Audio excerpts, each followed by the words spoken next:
I want to make sure it works. Okay. All right. We're live there. Go live here.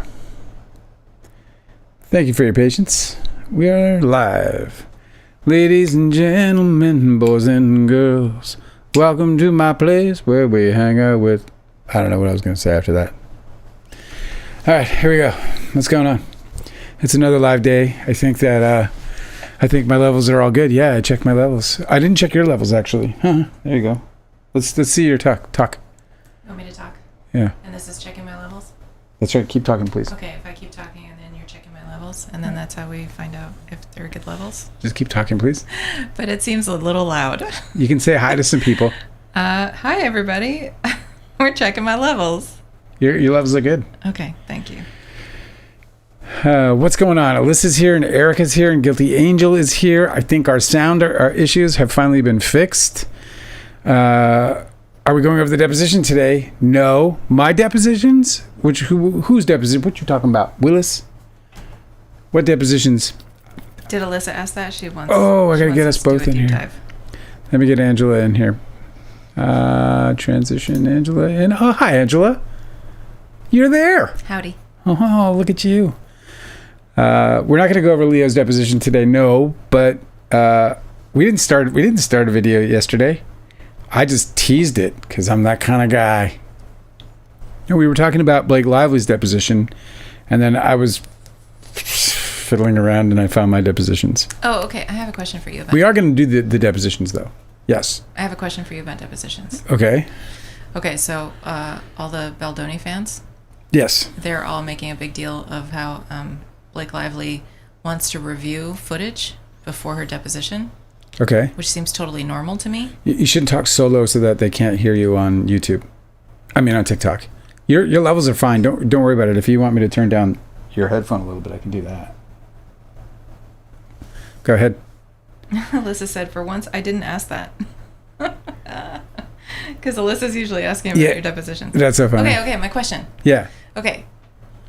They're trying to make a big scandal of how Blake Lively wants to review footage for her depositions. Right. And I feel like that's a totally normal thing to do. You want to refresh your memory so you can answer questions. Right. Now, you've been in depositions. I've been in depositions. So is that normal or is that some scandal? Is she like trying to get her story straight, or is she literally just trying to refresh her memory like she's asked to? I'm not sure I understand. Explain it one more time so that I can make sure I answer this correctly, please. Okay. Yes. Thank you. Blake Lively is about to do her depositions. Correct.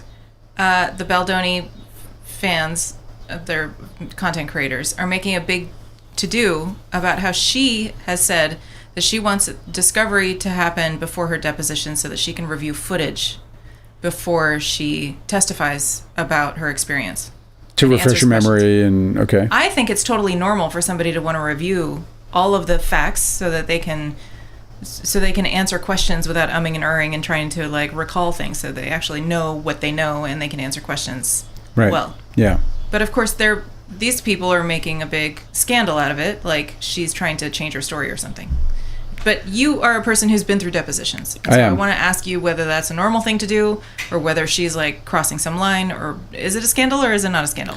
No, it wouldn't be a scandal for her to want to review material before her deposition to refresh her memory. It's encouraged. Typically, it's encouraged. If there's something you can do to refresh your memory before a deposition, you should definitely do it so that your memory is as clear as possible at the time you're testifying. The more you reduce guessing, obviously, the better, right? Or just any ambiguity or whatever in there. So, obviously, it's going to be better if she can just testify, review the material before she does her deposition. But it's not necessarily mandatory or anything like that. If they make a big deal out of everything. I know they do. If that chick tripped over her own 2 feet, they'd find a conspiracy behind it. Do you know what I mean? They literally want to find a reason to just destroy this woman at every breath. There's nothing she can do.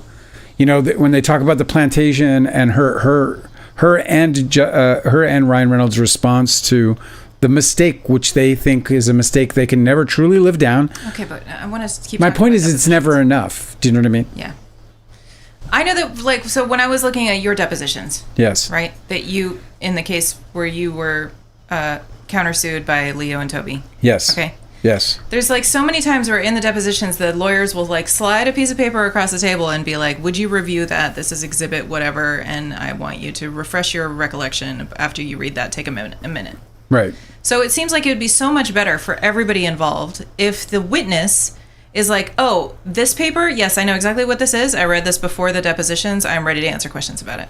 Instead of like taking 5 minutes to like and like review it, right? Yes. Like, so she's being helpful by reviewing all of the materials.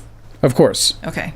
This is what I thought. And also, if they plan on questioning her specific to things that they know they have on camera, then what she also doesn't want to do is be, guided into a trap where they would, because everything's a lie. Like when I was talking to Andy Signor and I had simply confused which event it was specifically that made me want to stay the fuck away from him as a human being forever. Right? I confused it. It wasn't a text. It was his behavior, his general behavior. And the confusion was totally inconsequential. It didn't matter to anything. Whatever happened, you determined that you want to stay the fuck away from him. I just knew that Andy Signor was fucking bad news and I need to get the fuck away from him as quickly as possible. Well, all he could scream about on that phone was that I was a liar, that I manipulated and lied, that I lied. It literally has no bearing on anything whatsoever. And you're like, thanks for making my point, Andy Signor. I will stay the fuck away from you. But he's using it to, and it's interesting because like at the beginning of my book, I talk about sum and substance. Right? Yes. And sum and substance basically it gives you this latitude where you might conflate or confuse a memory and bring one into another, or you might bring two conversations together, or some kind of situation where your memory isn't exactly crystal clear or aligning perfectly with somebody else's, but in sum and substance it does. In other words, in sum and substance, Andy Signor gave me a signal or many signals to get the fuck away from him as quickly as possible, right? And I don't recall exactly what text message did it. And while I was going on a rant about it, I said it was a text message when it was actually something else. But he, pointed out that the text message wouldn't have had that same incendiary, et cetera, et cetera. So he turns it into this big fucking commotion, this big circus that has nothing to do. And this is their whole, alt right wing bullshit that they do is they just create absolute like anarchy out of nothing at all, while at the same time sort of under in as much incognito as possible, they're fucking destroying shit, like literally doing horrible things to people and to places and to things while they create these smoke screens that are just basically worthless, pointless attacks. That made me think about that. There's this big controversy about the Van Zandt subpoena. And like never in my life have I ever, in all of the years I've been following true crime and stuff. Yes. I've never once heard anybody give a shit about whether evidence was admissible in court. Right. I've only ever heard people care about whether evidence exists. Right. Like if the evidence exists, that's what's relevant to all of us who are trying to figure out like what happened, who's responsible. Exactly. But the evidence exists, but then it might not be admissible in court because somehow the evidence was obtained in some way that some people are assuming is shady.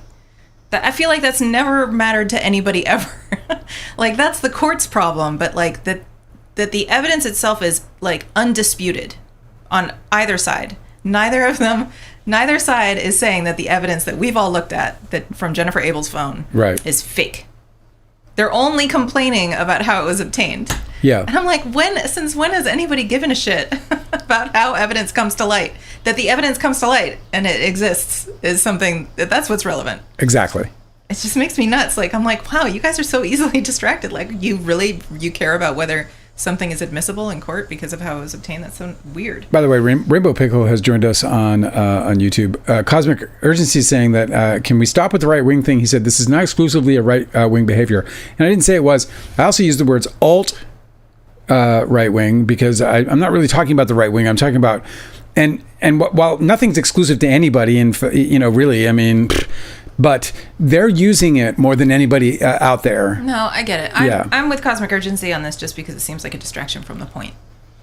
Like, you're saying that these are horrible people that are like making entertainment out of misogyny, but what political leanings they have seems irrelevant to the story. And I always just feel like it's kind of a diversion from what we're actually talking about. Yeah, well, you're not wrong. Vicious Vixen is with us again on TikTok. Oh, sweet. What's up, TikTok? What's up, Vicious Vixen? I saw some others here. I haven't yet gotten names yet, but when I do, I will shout out my hellos to you guys. So glad to have you here. So glad to see you. Hopefully we fixed the sound. I apologize for yesterday's. You know, it's just if it isn't one thing, it's another. But the cool thing is that about this whole sound thing is that I ended up like gutting everything and just starting from scratch. And I really think I got it good. I got it good. You dialed in. Okay, so Rainbow Pickle's asking, did we watch Recap with Julie video on Perez? And no. On Perez Hilton? No, I haven't. Is that what we're talking about? Yes, that's the question. Oh, but no, I haven't seen that. I didn't know it existed. No. I am not really in. You kind of like is too easy to get into the weeds of like celebrity like gossip channels. Yeah. And they all have their own ecosystem where like they gossip about each other, and that's something I've just managed to avoid. Yeah, of course. And it's a little reality TV. It's weird because like I guess we are technically a gossip channel, although I don't really feel like we are. I feel like we're just Yes, but we're not like feuding with other well, also, I guess we are. I guess you totally are, because you're feuding with Andy Signor. Oh my God, we're the thing, Dale. We're doing the thing that I was saying. Should we stop? What should we stop? Is it an emergency? No, it just happened naturally. He fucking beefed with you. He fucking called you at like 10:30 at night on a Sunday and like yelled at you. So, he did call me and yell at me. So he started some beef. It's not your fault. He did call. Well, no, I started the beef. I definitely started the beef. I'm the one who outed him. You know what's interesting though? Like I totally predicted that he was gonna get subpoenaed. I knew he was gonna get dragged into it, bro. It's just really funny too, because you could say that you started it, and then when he called you and he yelled at you, he was like, well, I'm man enough to talk to you about it, or whatever. Yeah, he said he was man enough to just call me about it, and instead I was like, I don't know that it makes. I don't know that this is a good argument for you being a mature person if you're like calling to rant at somebody at 10:30 at night on a Sunday, like who you barely know. Right, at 10 o'clock at night. Like that's not really. That doesn't really. Make he completely you lost his shit. Like you're not the adult in the room, dude. When you're the one acting like that.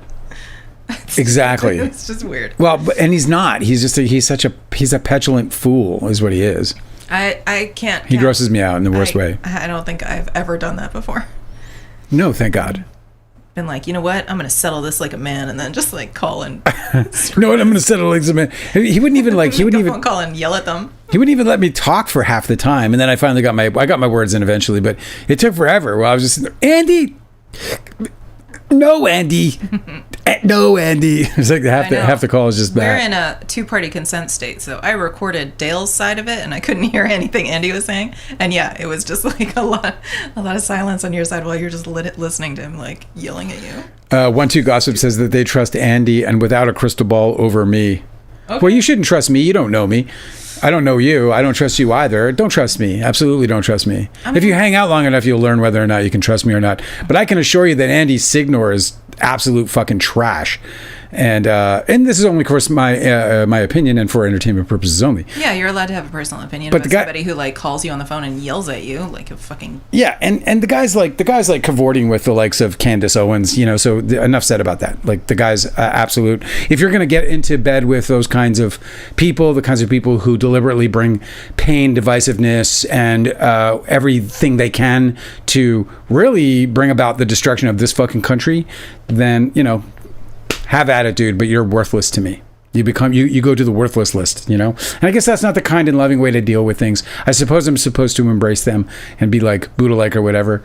But when you try to behave in such a way, it's not reciprocated, and that's where I think it gets ugly in this country. Is just because you don't have people who are ready to like reciprocate on any level. So there's no level-headedness in this. I don't really understand the point of typing all that out.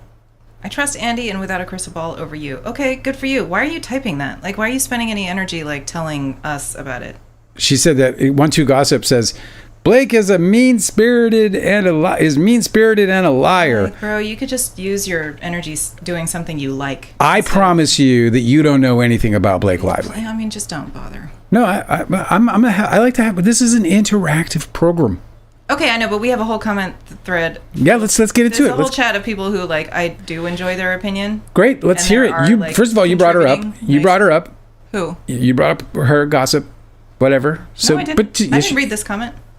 Well, I think this person should just leave and go and find people they like. Go read the comments. You know? They can hang out with us anytime. I like having them here, you know? Because look, 1-2 gossip is somebody who I hope will one day get a hold of of reality. Will come to terms with the truth about the people that this person obviously in some way believes or idolizes, or I don't know to what extent.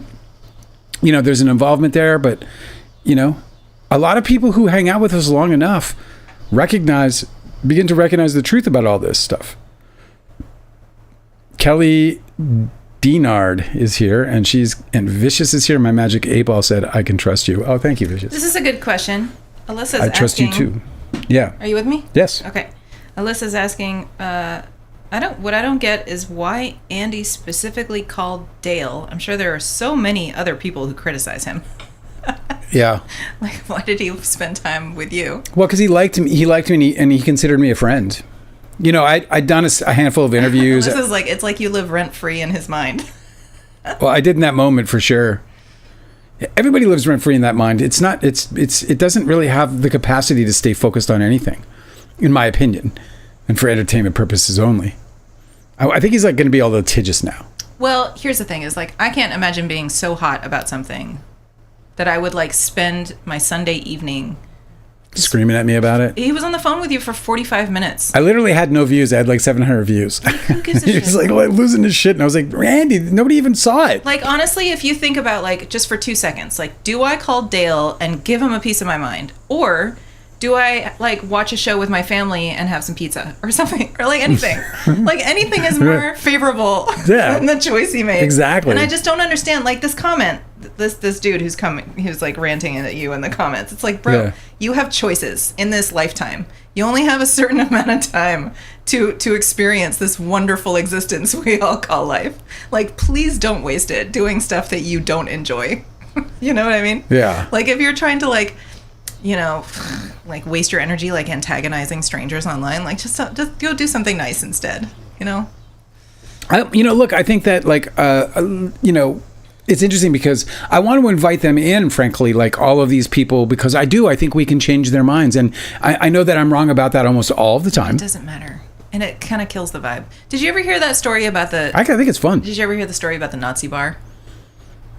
No, I really love this story. I hope this doesn't get us banned on TikTok. Tell us the story about the Nazi bar. If it gets us banned on TikTok, am I not allowed to say that? I don't know, but if it gets us banned on TikTok, please come visit us on YouTube because TikTok doesn't like the way we speak. The guy was. I know nothing. It's like, some like Tumblr story or something, where a guy was like hanging out at a bar and a dude walked in for a drink and he saw the bartender just flip out and was like, and he grabbed the bat from behind the bar and he was like, "You get out of here." And the guy was like, whoa, I don't want any trouble, bro. Like, I didn't mean anything bad. And he was like, "You get out of here right now." And so the dude who was sitting at the bar who was observing all of this, like, the guy leaves and he talks to the bartender and he was like, "What was up with that? Like, he didn't seem like he did anything wrong." He's like, "No, you don't understand. They come in here," the N-words. No, not that N-word. I'm not, what am I supposed to say instead of the bad? The Nazi can say it. We didn't get kicked off. Yeah, go ahead. Go ahead. Okay. We'll see what happens. He was like, that's the thing about these Nazis is they come in here and they act all nice and they act like they're not going to cause any trouble, but then they start bringing their friends. And then they start bringing their friends, and maybe those people are nice too, but before you know it, now they bring more of their friends. And before you know it, you're a Nazi bar. Now, all of your regular customers who do not want to hang out with Nazis are not going to come anymore, and now you're like the neighborhood Nazi bar. So you cannot let them hang out for even 1 minute. You got to chase them away because they're going to end up like, setting up, and you don't want to associate with that type of person. Right. I don't have any control over who is joining us in our comment section, and I'm not saying that we're becoming a Nazi bar. But what I do want to avoid is people who, like, show up and, like, are mean-spirited and say things that are, like, antagonistic, just, like, on purpose. Like, that's not nice. That's not a nice vibe. And if they bring more of their friends here, that means that that's the kind of channel we have. Right? Well, yeah, but look, that's not fun. Right now, 1-2 Gossip asked the question, why did Blake bite the bottom of Baldoni's lips and lie and say that he did it? Why did Blake lie about being naked under the gown? First of all, none of those You are. see what I'm saying? Yeah, but those are like legit questions. You're hosting these people when we don't need to. Allow me, if I may. Cool. She's asking whomever it is, woman, female, whatever, male, asking questions. These are questions. They're reasonable questions. No, I know, but Rainbow Pickle says troll alert. And there's one thing you shouldn't do is feed the trolls. Okay, well, let's continue. Let's go on. We're going to spend 25 minutes of the show talking about about me talking to trolls rather than just let me speak to whoever I want. We don't have to talk to trolls. We can talk about something else. I'm happy to do that, of course. But I don't mind trolls. I think trolls they bring color to the world, you know? I have an open heart for all of this. All people are welcome in my open-hearted world. And you know? Before you know it. And then before you know it, you're just overrun.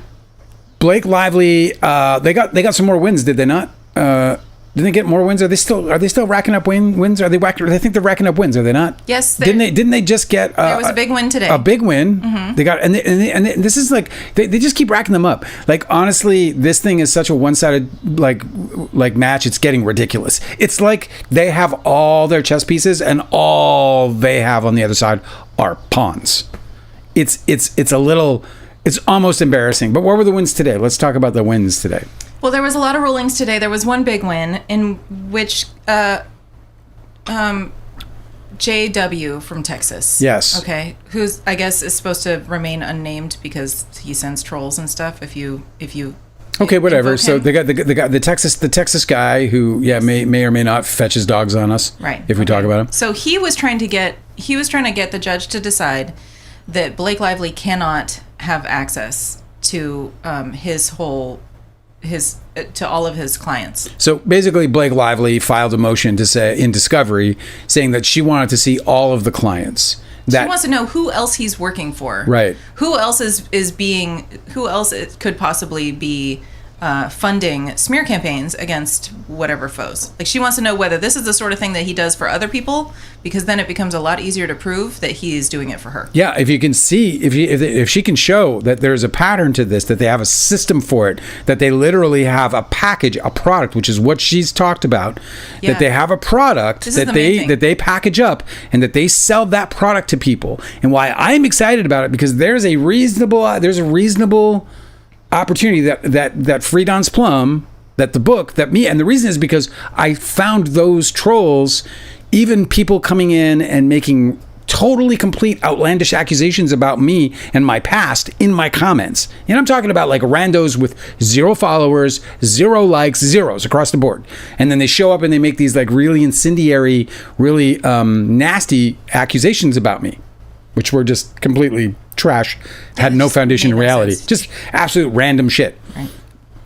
But they had 4 or 5 likes before I caught it. It had 4 or 5 likes, and like all of a sudden, that's how they see this shit.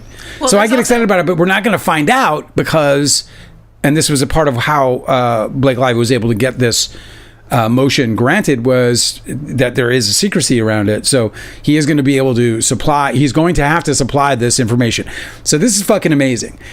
So this dude has... she prevailed. He is going to have to tell her everybody else that he works for. Correct. But it's under seal.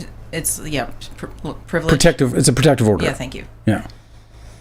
It's under a protective order. So it's a protective order, so we're not going to fucking know about it unless it leaks. Mm-hmm. But so what? And we also don't know what's going to come of that, because it's not unlikely a scenario that if there are egregious acts against others, that they go, meaning Lively's attorneys, that they go and approach those potential victims to either join in this or a separate piece of litigation, or to just like give them the tips and just be like, hey guys, there's some heads up, man, these guys are fucking with you. I think that's a fantasy, but I love it. I love the fantasy. I want it to come total true. Fantasy. I want it to come true because what she is alleging that JW in Texas does for people is a really huge problem in our social media ecosystem.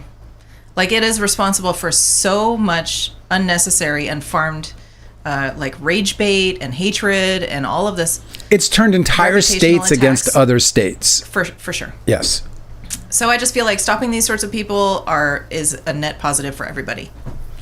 You shouldn't be able to do that sort of stuff. Like astroturfing is not something that anybody should be able to do. I want to go to the commenter again, just because she adds so much color, and I'm just going to go with she because it's 1-2 gossip, and it could be a dude. So if I've got your gender wrong, I apologize. But she says when Baldoni is found innocent, and it's just so weird how they all speak with this like profound ignorance. If you don't know a gender. Well. Oh, okay. So 1-2 gossip. They said when Baldoni is innocent. I wonder what you guys are going to say. And like, this is what I mean about the profound ignorance of this whole world. Like, there is no innocence or guilt in this civil litigation.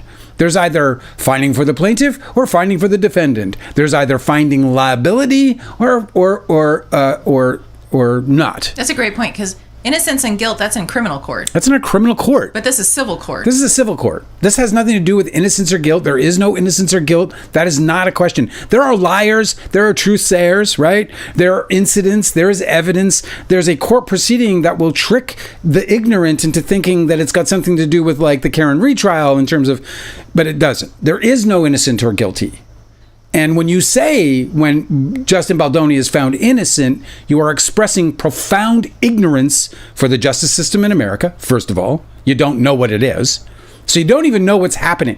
And this is a part of what like I find quite entertaining with these Baldoni people who show up with all their silly comments, is that they don't actually know anything about what's actually happened. Andy Signor, I shit you not, I have it on tape, did fucking not know about this lawsuit. He is covering the Justin Baldoni trial, and he didn't know about a lawsuit accusing Baldoni and Wayfarer of discrimination, of retaliation, and many other counts, all very congruent with the kind of behavior that Blake Lively and others witnessed and, had to deal with when they were with the other one. Fucking Andy Signor didn't even know about it. He was like, oh, yeah, but Justin Baldoni's name isn't even in the lawsuit, he said. And it's literally the only name that's named. It's the only fucking name. There isn't even another name. It's only Baldoni. That's how little of this document the motherfucker read. He did not even know that Justin Baldoni's name was on the only name on Wayfarers on this document was fucking Justin Baldoni. He didn't know that shit. These guys just live in profound ignorance. Yeah. It's so wild. Innocent, guilty. They don't know what they're talking about. They literally shoot off at the mouth. They're impassioned by something that can only be described as either hate, ignorance, or they're being paid. They're shills, right? But if they're it's just like those three, because logic doesn't apply. They don't actually do any work to back any opinion that they have. They literally just go with wherever the thing is fucking moving. I mean, to be fair, I do that a lot too. You don't, because you might you might a lot about shit I don't understand. You might move with the sway of the kelp on some situations, but you stop and you go and do some research, before you get too carried away, or whenever something you might be thinking is called. But if something is called into doubt, like if you go with the kelp, if you're just like, oh, okay, fucking things are cool, and then somebody throws something in your face that is contradictory to the things that you think are actually true and makes sense, you start to fucking look into it. You start applying common sense. You start applying reasonable amount of skills, or you dismiss it entirely because you're not interested in it. But if it's something you're interested in, then you'll do the work. I've known you for 13 years, our 13th year together. It's just fucking awesome. And in all of that time, I don't find you to be much of a kelp swear at all, actually. You might go with it at the beginning, but you always take charge of the things that are going in and out of this. And that's the difference between you and these types of people who show up here talking about innocence and guilt in a civil litigation. Well, I think you're biased, because even just on this, even not just on... Of course I'm biased, man. I look through two eyes. Even just since we've been doing 2 Real Live, I'm constantly admitting how wrong I am all the time. Well, look, you can be wrong about things that you're just throwing out in terms of whatever you're scouring from the internet, but you're not. That's not what we're talking about. I'm not talking about that. No, we're talking about superficial facts. I know. Yeah. Or headlines or whatever. He's being subpoenaed. He's in this enough to know what he's talking about. So I'm very excited about Wallace getting losing that entirely important motion. This is such a big win for Blake Lively. People don't even know how big this really is, unless of course it turns out to be a nothing burger. But they were holding it back. So my guess is it's not a nothing burger. My guess is that they're going to find that he does in fact have packages that include a number of souls that go out into the world to perpetrate lies, to propagate lies, to populate and seed deceit among people who have... Also, you would think that with his price tag that he is showing people some sort of product of his previous campaigns and how effective they were at changing public perception. And so this is something I'm very interested in. I don't know if it'll ever come to light. But don't you think? Yes. Where he has like a $50,000 package. You don't think that he's showing them about his previous successes? Of course he is. Like, oh, I managed to change everybody's mind about this one celebrity. Well, he might redact. He might redact some things, but it'll elude. Right. Like he might go, this celebrity, and then that it's Amber Heard or some other like you guys incendiary want the Amber Heard package? Yeah, you guys want the Amber Heard package? Maybe you've heard Johnny Depp talk about it, but we literally destroyed her. Who might else we destroy on your behalf? We'll see what happens. I don't know if we're ever going to find out, though. Because it's, what'd you say? Privileged? No, that was what I said. You said protective order? If you guys want me to block 1-2 gossip, let me know and I will.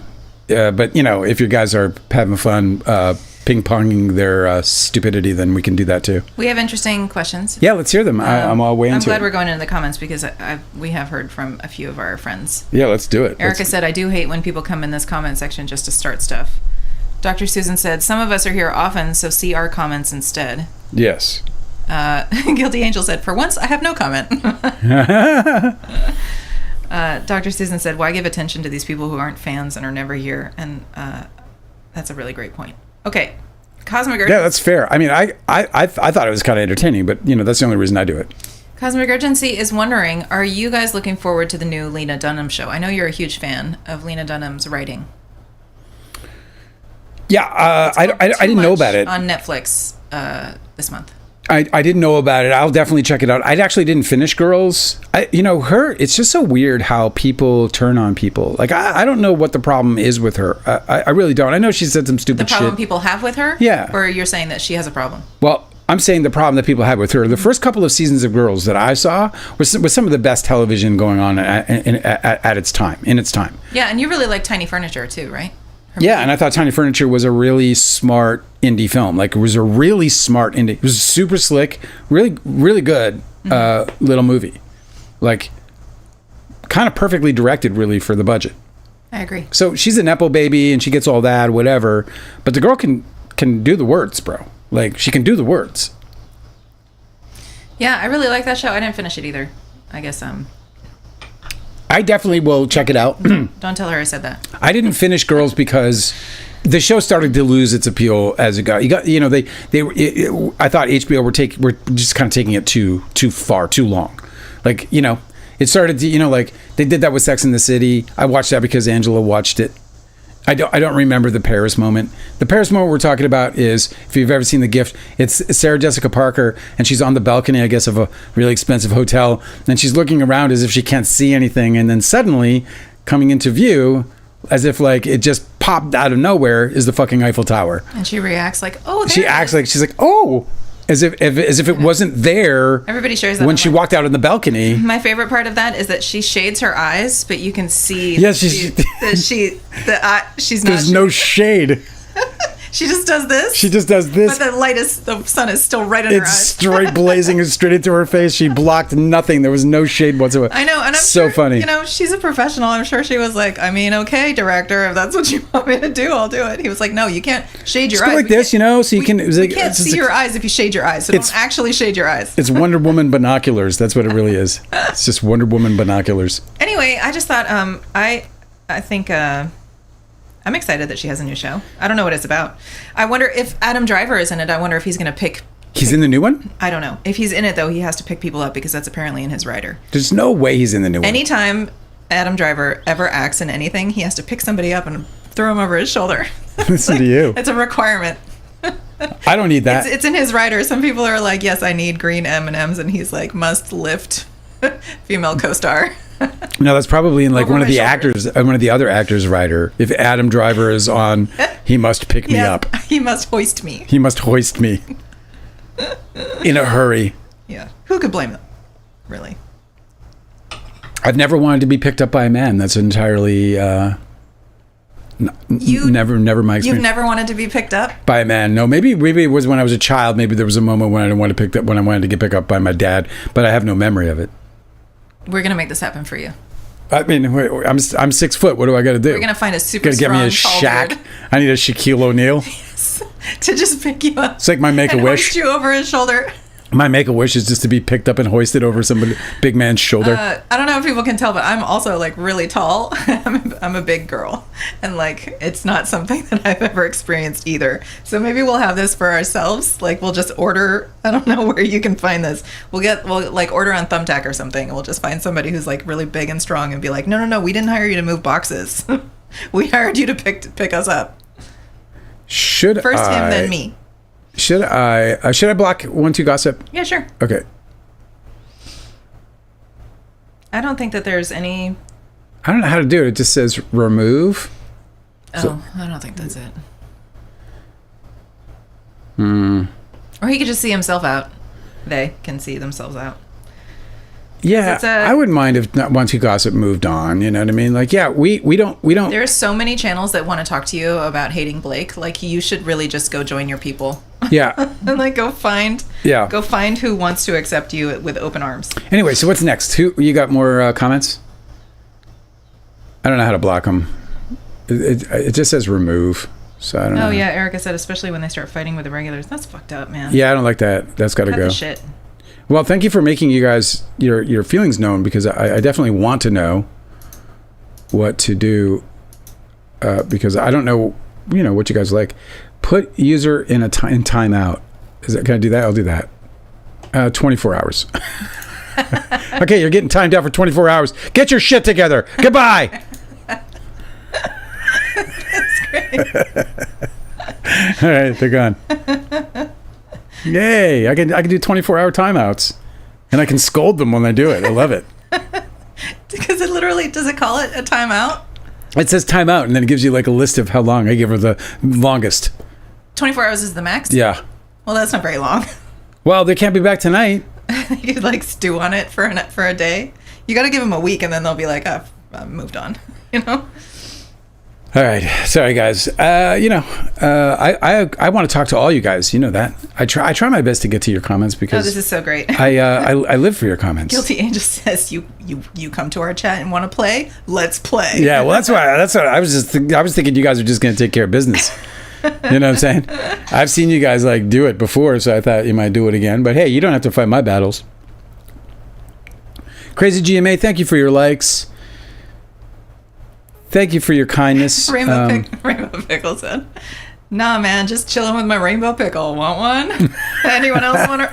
Then he said, "Anyone else want a rainbow pickle?" Like he already passed one out.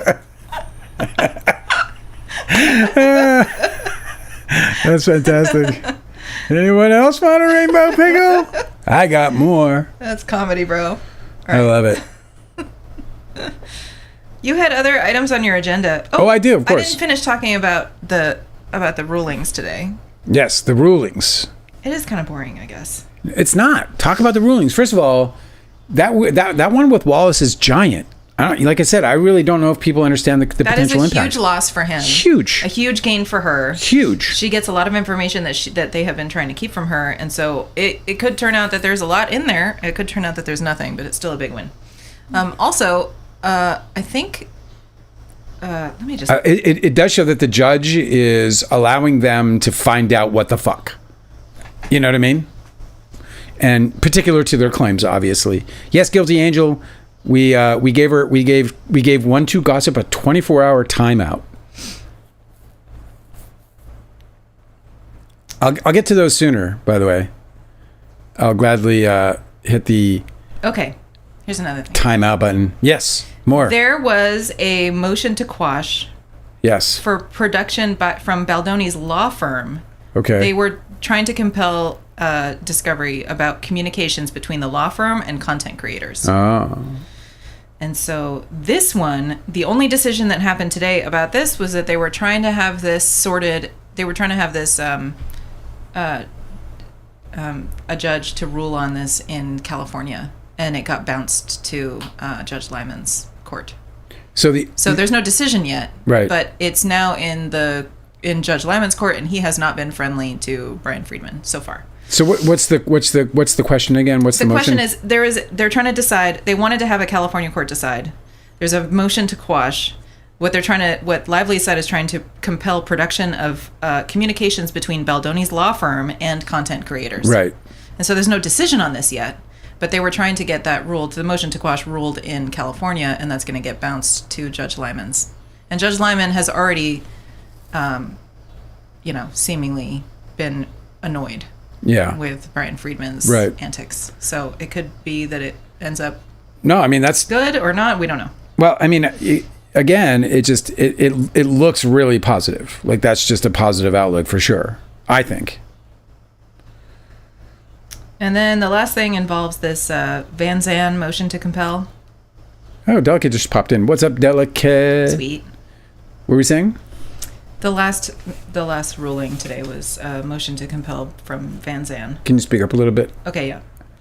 I don't have headphones on, so I can't even hear you. Jennifer Abel is moving to compel production of material from Van Zandt, the New York corporation that obtained Abel's text messages from JonesWorks. Right. Through the subpoena. Yes. Yeah. And she wants to compel what? Documents? Yeah. So I just feel like this is just not important. But Van Zandt objected only to handing over responsive communications with JonesWorks on the grounds that it was privileged and should be sought from JonesWorks, who is a party to the lawsuit. But Judge Lyman sided with Abel's argument that having those communications would reveal whether or when Jones disclosed the material to Van Zandt or Blake Lively. So they're just going to find out how the Abel text messages were obtained. Yeah. And to me, like I said earlier, it's like it's not a scandal to me how they were obtained. That they exist is the scandal. That they're unrefuted. Like both sides are saying, like, yes, we said these things. The problem with the law is that I mean, I don't know. The problem with the law is that it's the law. Well, yeah, I was about to babble on to something that I probably didn't need to, but yeah. And then the last thing, this isn't a ruling, but today we somebody on the Baldoni Files subreddit today had they found the 990 form from Justin Baldoni's nonprofit. Do you remember? Yeah. Do you remember when he was doing all of his promotion for It Ends With Us? He was talking about how he wanted to give 1% of the proceeds of the profits to the nonprofit group No More. Yeah, he brought it up. He brought it up in interviews. Yeah, he was like, "I'm wearing a No More pin." Yeah, and he said that funding No More. We're raising money for No More. We're raising money for No More. Okay. Percentage of the profits is going to No More. Well, according it's a part of his complaint because his complaint that got thrown out, but a part of his complaint was that he wanted that and Blake Lively got it kiboshed. Remember? Yeah. Well, it turns out that he has not given any money to charity whatsoever. Of course not. Why would he? Because he said he was going to. Not even the 1%. So No More apparently didn't obtain anything. Well, nothing that is recorded. And, these nonprofit organizations have to be transparent about that. So if it doesn't exist on those forms, it probably didn't happen.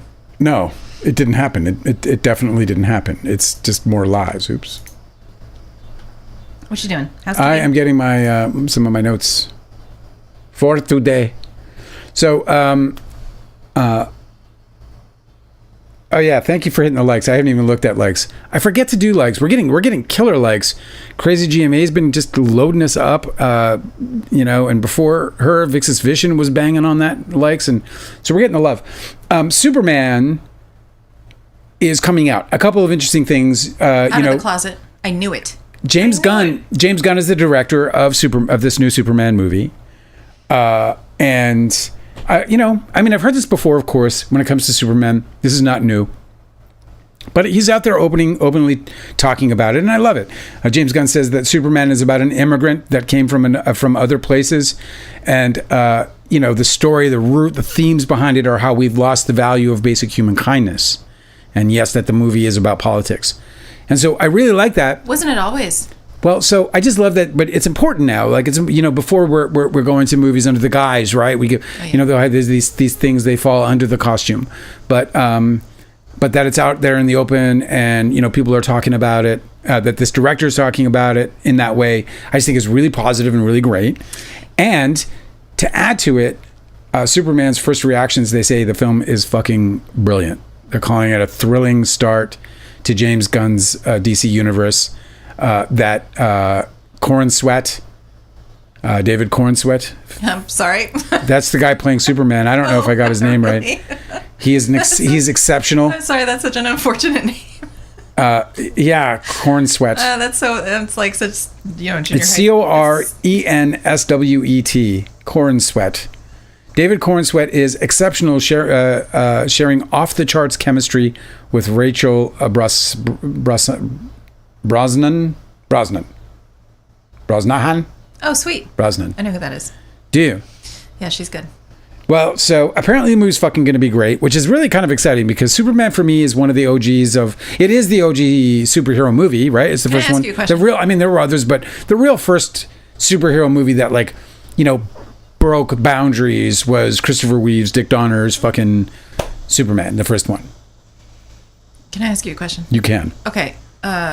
You know a lot about superheroes? Like the superhero genre? No. Oh, okay. I'll ask somebody else then. My brother kind of tried to force me into that because he was a comic book artist and a comic book. I wanted to ask, is Superman the only extraterrestrial superhero? Terrestrial? Extraterrestrial. Oh, extraterrestrial. No, not at all. I'm sure that's not true. Is every other superhero from here, or I don't are know. they from other planets too? I mean, I know that, Guardians of the Galaxy, for example. I don't know. I don't know the fucking answer to the question. I don't know what you're talking about. You're talking about Marvel Universe? You're talking about DC Universe? What are you talking about? DVDs? Yeah, what are you talking about? Do I have to categorize? No, yeah, you do. Superman's the only extraterrestrial superhero. I don't know. So Cosmic Urgency knows. And if he doesn't, he knows. He knows he knows. Well, Cosmic Urgency said I couldn't be less interested in anything superhero anymore. Well, interesting. It's interesting because maybe they've here's the other thing. People are bitching about sequels. They're always bitching about sequels. Everybody's like, oh, fucking sequels. Jurassic Park did $300+ million, catapulted Scarlett Johansson into being the most the highest box office success in Hollywood. It couldn't be more sequel. And adding to that, of course, now this big hype around, Superman coming to the big screen, and if these because I was for me, I'm a sucker for of all the superhero stories, it's Superman that I love the most, probably. I mean, Batman's pretty dope, but there's something about Superman. Maybe it's the immigrant story, I don't know, but there's something about Superman that I truly do love, and that gives me, I don't know, hope. You said it like that. That's the funniest way to say that. Well, it seems like a stupid thing to say these days. So that's my take on that. I don't know how you guys feel about it. I can't argue with Cosmic Urgency because the superhero movies are just played to just death. They beat us on over the head on TV with it. I mean, it's just absolutely it's just awful, and most of it is just garbage, just pure fucking sound bludgeoning garbage. Like I said, I've just stopped going to the movies because we'd go see a P.T. Anderson movie or whatever, but we couldn't fucking hear the quiet scenes because there's explosions and guns and whatever else. Pew-pews. Pew-pews and whatever else is going off in the theater next to us. So it's come on, bro. Anyway, $318 million is what Jurassic Park made. Cosmic Urgency said, I'm going to finally read Jurassic Park after Misery. I was so... Good call, bud. So have you read it? I have not read Jurassic Park. I want to. I heard it's brilliant. I know, but here's the thing. It's somebody was... maybe I'll read it with you. Somebody was... That would be fun. Yeah. Have a little book club. Yeah. Somebody was saying that they're it is as cool. It is as cool as the movie if you like super long descriptions about DNA and apparently he gets really into the weeds. Well, that's okay. I can get into that if he's you gotta split some hairs, bro. I mean, you can't. That's where Crouch does such a nice job. Where he Blake Crouch. He can write in that sci-fi world without actually putting you so deep into it that you can't understand what the fuck is going on. That is a great, or just getting bored by it. That's a great example. He is fucking excellent at that. Yeah, he Recursion and Dark Matter are just two fantastic books. He has a trilogy, and we have the third book, so that's why I haven't started it. I gotta find the other two. Yeah, we can't do that. We got the third book at the last book sale we were at, but I heard that trilogy is also great. Blake Crouch, you guys, highly recommend Dark Matter, which is a TV series now on Apple. I think it's Apple. Yeah, that was like, it was such a challenge for me because I'm usually such like a snob about like book supremacy over the adaptation. You know? Yeah. So like I don't know that Misery is probably the only one where I was like, oh, they really nailed that adaptation, even though they changed it. Well, but Blake Crouch was directly involved with the adaptation, series, and he changed a bunch of stuff. He did. So it's but like it worked. I know, it totally worked. So it's like a different version of the same story. It is, which kind of makes sense when I hated it the whole time. I was like, what did they screw this up? Oh wait, it's him. I had to keep reminding myself that is Blake Crouch, and then he got to make another version. Yeah, because ultimately that's what the story is around that. But anyway, I still think that the book is better because of the opening of the book is way better. It is, and it just, it unleashes like a part of an imagination that really I don't think that the series really pulls off. The series like pulls off putting you in the world in a situation, but the book actually makes you feel like you're in it, like you're a part of this moment that is, in its own way historic, but in another way totally horrific. I was really surprised they kind of screwed up the suspense in the series of Dark Matter. And he had really in the TV series. Yeah, well, in the watching beginning, the spoilers. No, I know, but like in the beginning, the setup was so much better in the book. So I really recommend, if you guys want to watch the series, you really should read the book. It's like a page turner. Yeah. That book. Yeah, you ripped through it. Guilty Angel didn't know that Jurassic Park was a book. It was, and it's apparently brilliantly written. So maybe check it out. Diddy verdict. They're saying. So first of all, Diddy there's another lawsuit against Diddy, which is kind of encouraging because like I would be so petrified. I can't keep track. There's been like 3 just since he went to his trial. Well, so this one just like either today or yesterday or whatever, but it was filed. It is like the headlining like accusation is so horrific. It's so like it's just awful. You're not telling them, but it's the one. I'm not going to tell you. Yeah, it's skin crawling, you guys. It's just the most hideous, horrible, unimaginable, disgusting, foul. Like this guy, bro. Like the one thing that did happen, he might have escaped justice, or maybe, there was no justice to have, and all we did was learn that this guy was just an absolute monster to people. Because, well, first of all, I would imagine that what he did was an assault. If I'm not going to tell you the story, so I'm not going to go on about it. But Diddy's verdict, a lot of so you just saw that, you just read that online. That was just like not redacted or anything. Yeah, it was in the TMZ covered it like hardcore. What Dale's referring to is like a super, super gross out, the most gross thing you can imagine. I've never read. It's not necessarily like violence, although it is like technically like an assault, but it's definitely the grossest thing you've ever heard. It's disgusting. It's incomprehensibly disgusting, and beyond really anything you're capable of even imagining somebody doing.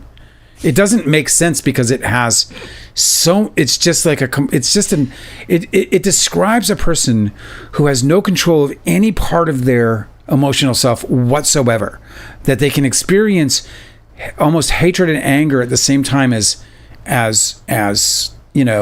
ecstasy. Yeah, his whole thing, I think, what I'm learning about Sean Combs was that he really, really enjoyed demeaning people. Yeah. He took pleasure in bringing them. He was just like super creative in all the ways he could demean somebody. Honestly, it makes sense that Leo was his friend, because I really think that Leo gets pleasure from that as well. I don't think it is necessarily as bad as Diddy. Like he might have boundaries, better, sort of more defined boundaries. But Leo, Leo is more Joaquin Phoenix in Gladiator than people probably would think, in my opinion, and for entertainment purposes only. Anyway, there you go. Diddy's verdict, though, it's just this is one of the things you hate to read in a headline. It occurred to me that this was the case, would be the case to some extent, but it's damaging me too. And in the opinion, or just people want to write about it in that way. I know, It shouldn't. That's just clickbait. Yeah.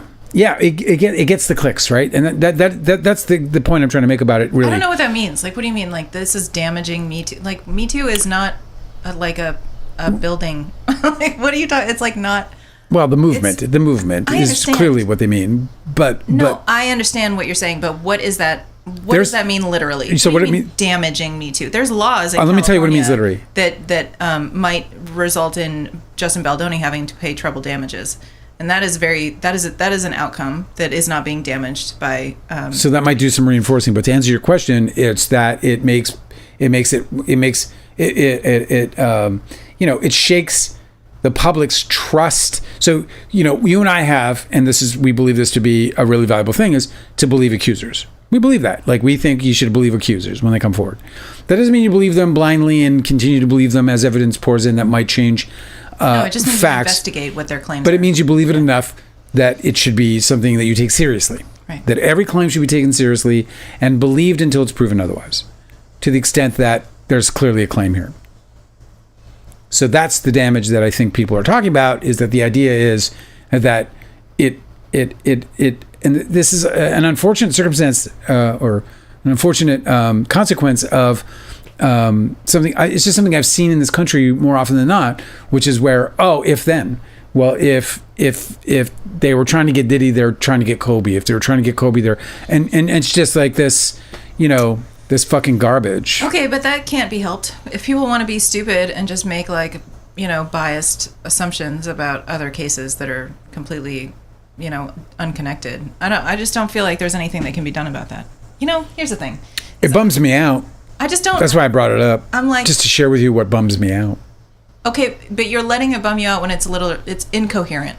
That claim that I don't think it's incoherent at all. I couldn't disagree with you more. That it's damaging Me Too because people are going to have an opinion that they would have leaned towards anyway. Because here's the thing: in the same way that it always has in respect to women coming forward and feeling trustworthy, what Cassie and those other witnesses put themselves through on that stand was like what I read was crazy. I can't imagine what it was like in the actual courtroom. Okay, but and then to have that outcome come back at you in this way, which we blame prosecutors for that, not the victims or the witnesses, but that's the whole point. And this is like the Me Too movement. What the Me Too movement needs is guys like Harvey Weinstein in jail, right? Now, I don't know if the evidence is one way or another on Diddy, but the prosecutors brought their case, and they didn't get the convictions that they needed to prove the big charges against them, all the big things. They talked such game, those prosecutors. They talked about bringing down, like before it all happened, this was going to be the biggest takedown in Hollywood history. Everybody was going to fall. Big giants, Jay-Z, DiCaprio, LeBron James, Kevin Hart, they were all going down. Absolutely nothing happened. And not only that, but they didn't get convictions. And so I think that the damage here isn't about like the damage about like the credibility of the movement. It's about people coming forward. Okay. It's about the confidence in cases going forward. These kinds of things. So what you're saying is that this case has done damage to public trust in the justice system. Sure. Okay. I'm not saying anything. I'm just. So that makes more sense. But then we get the unfortunate. And you're not wrong. But here's my thing. But journalists are going to do things like it damaged Me Too. I do not believe that there's one person who maybe thought that Cassie had a credible claims, and that because the jury decided that he wasn't sex trafficking, and that they suddenly believe that Cassie doesn't have credible claims. I don't believe that that's ever happening to anybody. Right. I don't think that there's somebody who believed Cassie who now disbelieves Cassie because a jury decided that he wasn't sex trafficking. Well, I don't disagree with you. I think that there's a strong, at least from what I've been able to glean, there seems to be a very strong support for her. And that's great. So this is not that doesn't change that the conviction didn't happen. Well, you know what I mean? I agree with you, but it's how they're framing it that is the problem. It's not necessarily the actual, not the actual damage or anything like that, but rather that they're out there framing it in a way that causes damage. Like that itself causes damage. I just think it's important to not let these headlines conflate what we're talking about, because of course they want to conflate it, because all they try and do is like do rage baity clickbait stuff, right? Yeah, of course. So the Me Too movement is completely separate from the Justice Department's role in it. We are always trying to affect change in the Justice Department, and that shit is never going to fucking never going to go our way, right? It's always going to favor the wealthy, the well-connected, it's a classist system. Yeah.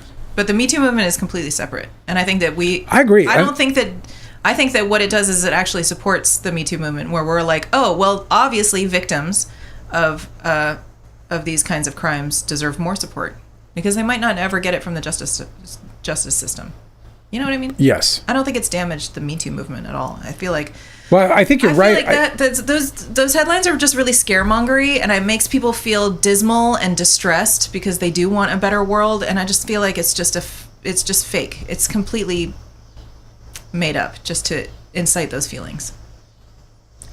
Exactly. Because you and I don't feel any different. I don't think it's necessarily to incite those feelings as much as it is to try and just create the propaganda around the idea that there's a crack, a fissure in this thing.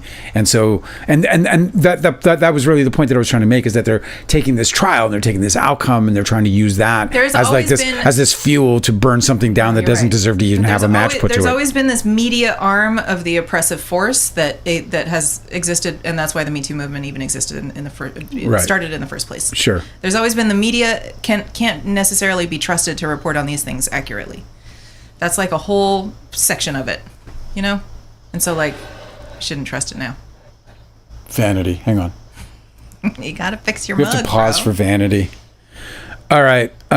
Anyway, well, thanks for having that conversation with me. You actually made me feel a little bit better about it, because I hope that the fortitude of sort of the minds and support behind these kinds of things that are very important, because Me Too is a really important thing. Even if it's going to mean that we're going to be dealing with things like either people getting off. We don't know. I don't know whether did he deserve to be convicted or not. I don't know. I didn't follow the trial close enough.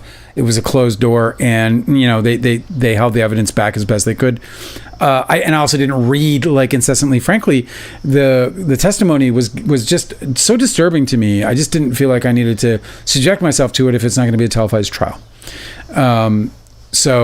I can't speak to the veracity of the state or his victims' claims, but to have an incredible amount of empathy and sympathy toward Cassie and other victims, and their stories that they have to tell. Just like, don't get tricked into thinking that anything's changing or that anything, let's remember that like Mike Tyson got to reinvent himself, and now he's like this cute media personality. It's crazy. I mean? It's crazy. And so like these things, Mike Tyson is like everyone's like chummy with that fucking guy. I know. And that was a long time ago. And so like things aren't changing, bro. Like, and it's fine. We've been living in this culture, but more people are aware of it. Yeah. And that is a huge win. That's all I'm saying. There's big news for moviegoers.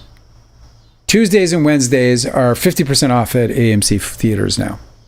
Sweet. Tuesdays and Wednesdays are 50% off, man, here in Merca. So 250 Tuesdays, is bringing back that whole feeling of 250 Tuesdays. There was a theater in Los Angeles called, well, it was on Beverly. I can't remember what it was called. Oh, it was called the Fairfax Theater on Beverly. Probably like, I don't even know why they called it the Fairfax, because it was fucking not even close to Fairfax. But it was on Beverly, quite a ways from Fairfax, called the Fairfax Theater. And all they did was they played the last runs of these blockbusters, and you would get it for $2. I saw fucking every single movie I could there. All I did was, and it's not the best experience. Like, it was like an old ratty theater, what's that smell? That kind of place. Dude, it doesn't matter. It's like so awesome to be able to do that. Dude, bucket of popcorn between my legs, bro. Let's go. Yeah. And I loved it for $2. I was broke as fuck, as always. And so that place was like just a slow dance for me, man. I loved that place. Did you ever want to own a theater? Like, was that like a fantasy? Yeah, exhibitor was like the idea of being an exhibitor appealed to me. One of the great films that I ever saw in my entire life, and that was another reason why I wanted to be a part. I wanted Don Splone to be a part of Miramax, was because they brought these kinds of films to the world. But Cinema Paradiso, if you have not seen Cinema Paradiso, you should see it immediately. It's just heaven in every possible way, and it makes you want to be an exhibitor. And if you haven't seen it yet, then that's like just as high on the list as it needs to be on films that we have to watch. I'm just gonna hide. You haven't seen it. You have not seen Cinema Paradiso. Dale shames me so much for not seeing. Cinema Paradiso is a masterpiece. It was an Oscar-nominated movie. It's from the 90s. There's a couple from back then that you know we just definitely got to see, like Hoop Dreams. I know. There's I saw Hoop Dreams. There's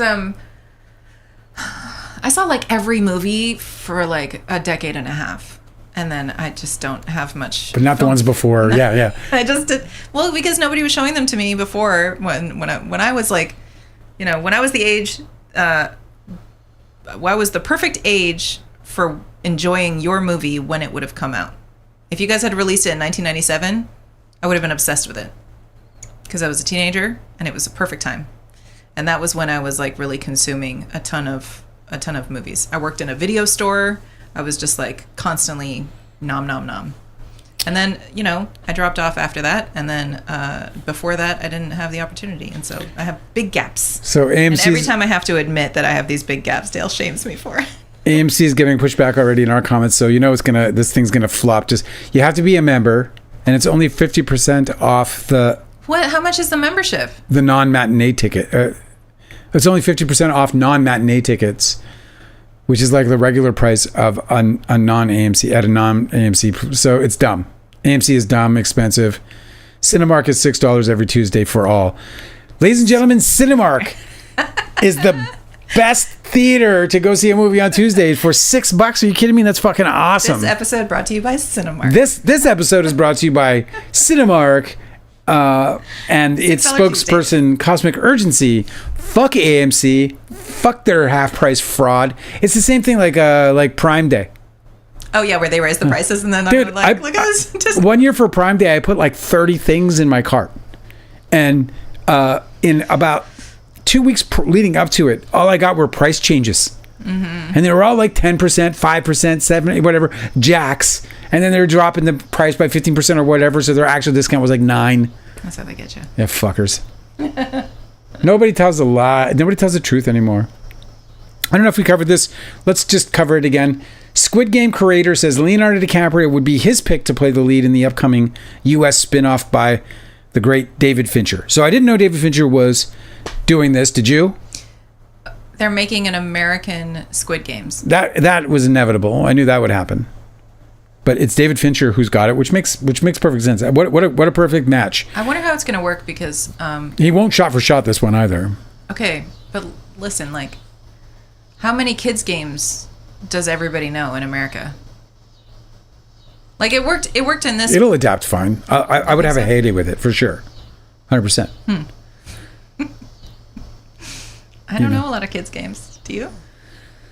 Yeah, I mean, there's any number of kids games that you can incorporate that are that and they don't have to have any sense of popularity. It doesn't have to be like it doesn't have to be like a Squid Game looks almost like a hopscotch board. Yeah. So is that what they're going to call it? Hopscotch. Yeah. Hopscotch. Ringing around the rosy. Fucking whatever. The director wants nothing to do with the American Squid Game, I think. Well, I don't know. He's talking about having Leonardo DiCaprio star in it, so he's got that much to say about it. I'll say this about the adaptation. I don't think they're going to have any trouble adapting. They'll find a game. It's not a problem. You don't even know that they're not going to set it in the future, so who the fuck knows what they do with it? But because it will be an adaptation, I think Leo's perfect. I think he's actually got this right in terms of the casting call. I would cast Leo in a fucking heartbeat in that. Because it's anxiety ridden. He plays that well. Remember, The Departed? He can play that really well. I think he would kill it. I'm personally not a fan, so. The guy ruined my life. I don't give a flying fuck about Leonardo DiCaprio, but just speaking objectively about talent, I think he's right for it. You're so diplomatic. I'm not. Well, we're talking about it. I'm not talking about it. Leonardo DiCaprio can burn in hell. But as far as him being cast in that role, it makes sense to me that like people throw out star names because they're like, oh, I want him, because I just want to meet him or some stupid shit. Yeah, I know. This is actually a good call. Leo would really do well with that role. Well, what's really funny is that like, what if we don't know what his deal is. Like, what if the higher the budget is, the more that he gets paid? So he might be like, you know what? I want that highest price actor to play the lead role. That's very funny. He gets like a percentage of the budget or something. He's like, his salary is 3%. He's like, you know what I would really like? I need that guy who takes $50 million a movie. Do you want to hit the comments on TikTok as well? Yes. I think I fixed the sound and I'm so excited about it. I feel really proud about it, even though it was a really small accomplishment. It sounds good. Guilty Angel saying, "Why are they making an American version?" Because that's what they do, bro. Because that's the monetization of it. I don't know how what was that one? The girl with the dragon tattoo? Yeah. So, did you watch? You watched the Scandinavian version? I think it was Scandinavian. I didn't know. I only watched the one with Daniel Craig. Oh, you only did the Fincher version. Mm-hmm. Oh, okay. Well, I watched them both, and it was great. It was a great experience. So I don't know. There's a market for both. Cosmic Urgency said David Fincher needs to cut the green screen out. It's ugly and aging poorly. Seven is his best looking movie. Seven. Yeah, I agree with that. Seven actually made me want to become a cinematographer, which I never did. But I remember watching that movie and I was like, damn, look at what they can do. That's so cool. I just remember watching that movie and walking out of the theater thinking, Kevin Spacey rules the world. Yeah. He rules the world. He's the ruler of the free world. Alyssa said, dude, when I was a kid, our local mall had a movie theater and it used to be $1 per ticket every Tuesday for the whole summer. I loved those days. I love those. $2 Tuesdays is $2 Tuesdays or $2.50 Tuesdays is what I remember when I was a kid. And now they're suggesting kids games for the American Squid Game. This is interesting. Okay, like what? Hopscotch Four Corners, Red Light, Green Light. Simon Says. Oh, that's a good one. Simon Says it's a good one. That one stresses me out. Yeah, exactly. Maybe I don't know about these kids games because I'm like, did you ever play like competitive games when you were a kid? What do you mean by competitive? Well, like, okay, my sister was I had sisters that used to play these speed card games, you know, like those kind that like you go faster and faster and the cards like, war really, or whatever, really like whack against the table. Yeah, you go. I used to get so anxious. I was like way too neurodivergent. Yeah, because you gotta like whatever. Like, everybody just chill out. Put a 3 on a 2 type thing, like a rummy. Yeah, something like that. Gin rummy. So I don't think I've ever played enough of those games. Okay, Slick Mick is with us on TikTok. What's up, Slick? So good to see you again, bro. You were missing. We were worried about you. We didn't know where you went. You never wrote home. What did he say? So much. I'm going to start at the top. Our dog is smiling.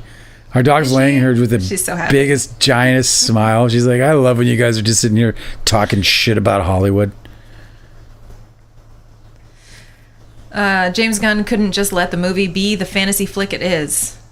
When did the studio heads think they needed to speak? They wonder why Hollywood is in the tank. So Slick Mick thinks we should go back to silent movies.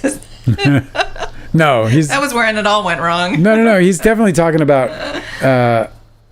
He's. No, what do you, say it again? Because I think I dig what he's saying there. Actually. When did studio heads think they needed to speak? They wonder why Hollywood is in the tank. Well, James Gunn couldn't just let the movie be the fantasy flick it is. Yeah, you mean about it being this like this allegory for the loss of kindness in American culture? I mean, I think that's what the original comics were about. Yeah, it was like teaching all the kids, you know. No, it was all about like trying to ease people into the fact that immigrants come to the country and they're not necessarily bad. Maybe they're even amazing. Mm-hmm. Mel Drisk is with us. Said, What's up, Mel? I'm so ready for Marvel to skull emoji. Yeah, I know, dude. I think we all are. I know Dude, I didn't even participate. Like, I think I saw maybe 4 Marvel movies in my entire life. But Superman's, that's DC, right? That's DC. Superman's I have this great memory. When I was a kid, Superman first came out. It was in the 70s, and we went to the movies. My dad was off the road. My dad was a long-distance truck driver, so he was gone for weeks at a time. And when he's not a mean guy now, but he was a mean guy when we were kids. He was not the kindest dude. So it was always like, you know, touch and go whether or not this dude was going to be in like the kind of mood that he could be a great dad or a bad dad, you know? So he gets off the road, and he says, let's go to the movies. And I'm like, oh my God, we're going to the fucking movies. This is the best. So we jump in the car, we go. I don't remember what movie we saw. We saw a movie, but we didn't like it. we all went to the movies, and my dad was like, I'm not satisfied. And Superman was playing. We hadn't seen that. And he was like, let's go to see Superman. So we got to see 2 movies. It was the first time ever in my life that I got to see 2 movies in the theater on the same day. And Superman was brilliant. I mean, it was just absolutely life-changing. When you were older, did you sneak in? Did you go to one movie and then stay in the little theater? All the time. Ecosystem? I would go see a movie and then, like, if the movie was not, like, doing well, I would just duck behind my seat and then just let it, like, roll over into the next film. Oh, they would change? Yeah. I thought each theater had one movie.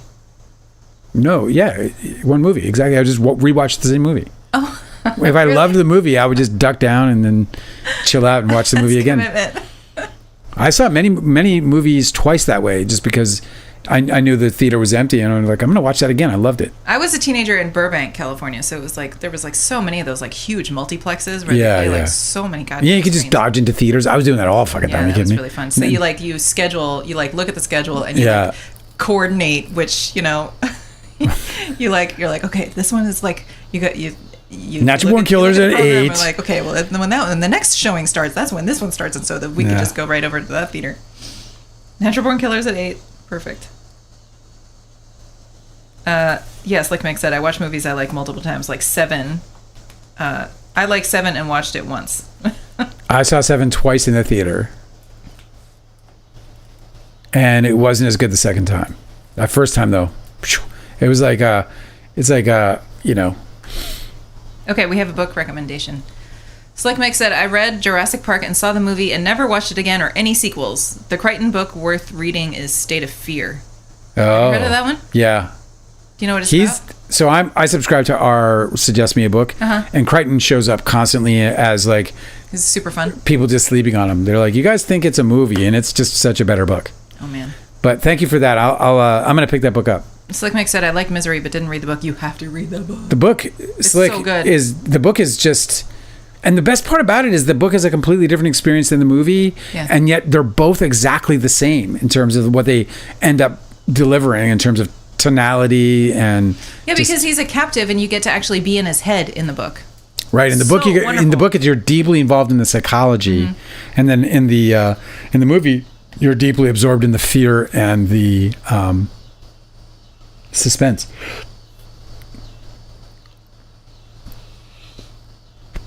Pardon me. I've got the hiccups suddenly. You got the hiccups? Get me some peanut butter, woman. You want me to? No, I'll be all right. That's kind of adorable. You're going to have the hiccups on your live. Yeah. A little bit. Ever so slightly. Slick Mick said, I was talking on a live to 2 indie filmmakers. They had never heard of the AFI or the AFI Top 100. What? What is that? That just seems impossible. Wow. Okay. What's the explanation for that? I can't imagine. That's just wild to not know about that. That's like not knowing Sundance or not knowing Criterion. I'll look into that too. Guilty Angel's dad just found out he has a peanut allergy. Oh no. Well, he's still with us, so he found out safely. Slick Mike said, I think Misery is like The Shining is about writer's block. Yeah, I mean, writer's block is one of the definitely one of the recurring themes in both of those. It's about having like a really tough editor. Misery. Well, Misery, the book is like a writing exercise. It's an incredible writing book. It's a great writing book. People are recommending Stephen King's On Writing, which he wrote literally about the writing practice.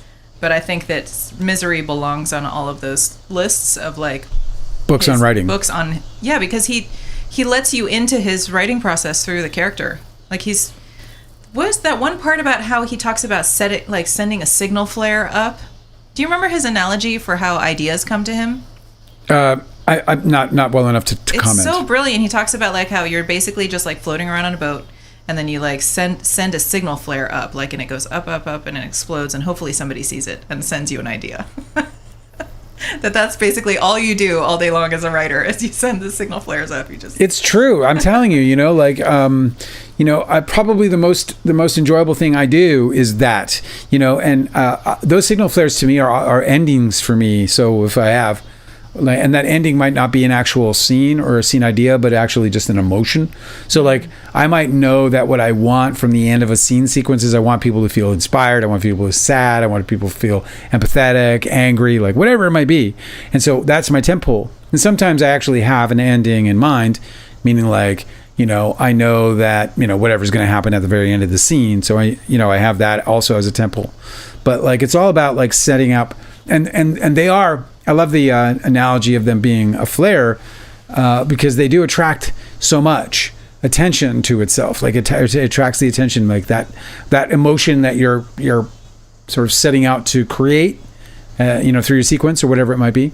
And I have that for everything so low, like so many details. Like I'll narrow that down. I'll drill that all the way down into like characters and their arcs, and then I'll take that all the way through scenes and sequences, then to chapters, then to sections, then to the book itself. And all of them have the exact same structural concepts behind them.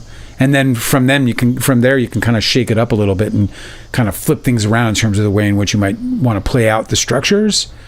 I'm getting carried away on this, but it's really a brilliant advice in terms of like working, especially in long form, I think I need like a visual reference to what you're talking about. Yeah, I mean it's like a guiding light, right? So you put this concept out at the end of your so at the end of this chapter, I want people to feel deeply inspired and empathetic, right? So then that's the goal. So everything I'm writing is toward that. Mm-hmm. So it's immediately you can check it to something at all times. Part of the things that one of the things that can easily get carried away for my writing when I was writing without these kinds of guides, these guiding posts, these flares, if you will, is that I would meander. I would go into these things and I would end up writing all this shit that I didn't know how to deal with. It was just too much, and I went off and I still do that to a certain extent, but I always know to bring it back. It's actually taught me how to be a better speaker when I do talks. And even in these situations, when I do lives, I'm better now at coming back to where things were supposed to be or where they were supposed to go.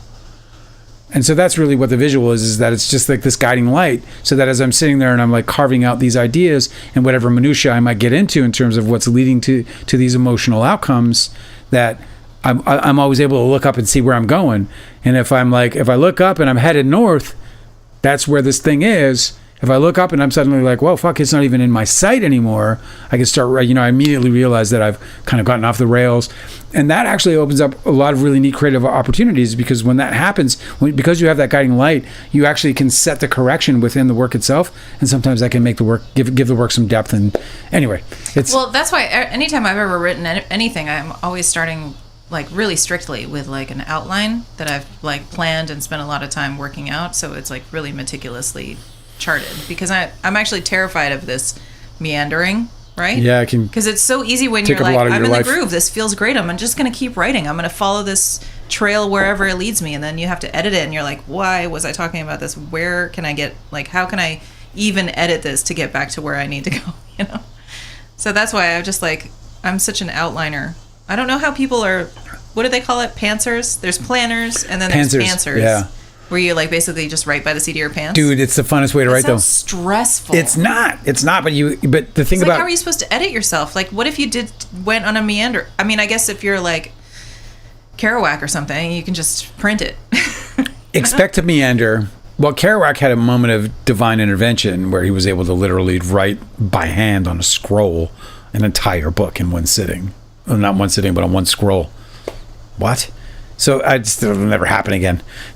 That's just a fucking... It just like makes me queasy just thinking about it. Well, that's a totally different scenario compared to what the rest of us do. Yeah, but that's it. And so you should plan. Yeah. But being a pantser is also like a really exciting and fun thing. So people don't know, a pantser is when you don't have any plan whatsoever. You just sit down and you write. By the seat of your pants. And it can be super fun. I remember I started out a paragraph while I was writing Too Real. I read it to you because it was so fun. Glad. I'm so grateful you didn't meander all throughout that book. That would have been so horrible if you were like, here's a draft for you to edit, and it was if it was like a big like tangled hedge, you know? Yeah, no, it's super fun. Super fun. Guilty Angel wants to know, do we like the Lord of the Rings, perchance? Love it. And maybe it's a question posed to everybody in the chat, too. Do you guys like the Lord of the Rings? I saw the Lord of the Rings, like opening day. Were you a fan before, though? Like when they were... Yes, I read the books when I can't remember how old I was, but I read the book. Were you a kid or a teen? No, I was an adult. I didn't really start reading until I was an adult. Oh, okay. I mean, I read whatever school. You weren't a reader as a kid, but you wanted to read as an adult? As a kid, I read whatever was required for me to write. I read a very few books on my own. You know, I was more like into nonfiction-y things and research and stuff like that than I was into reading novels. But I read whatever I was like told to. But then I started reading like voraciously at like probably 17 or 18. I think that's really neat. That's probably rare, right?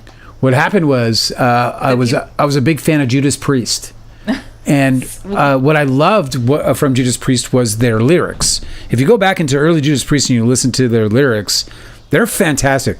Like the Sad Wings of Destiny and so on and so forth.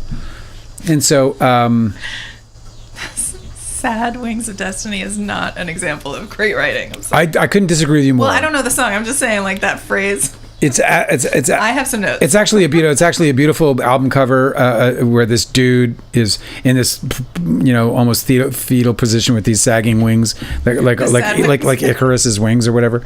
It's really great. You can make fun of my you like the Red Hot Chili Peppers, so back off. Listen.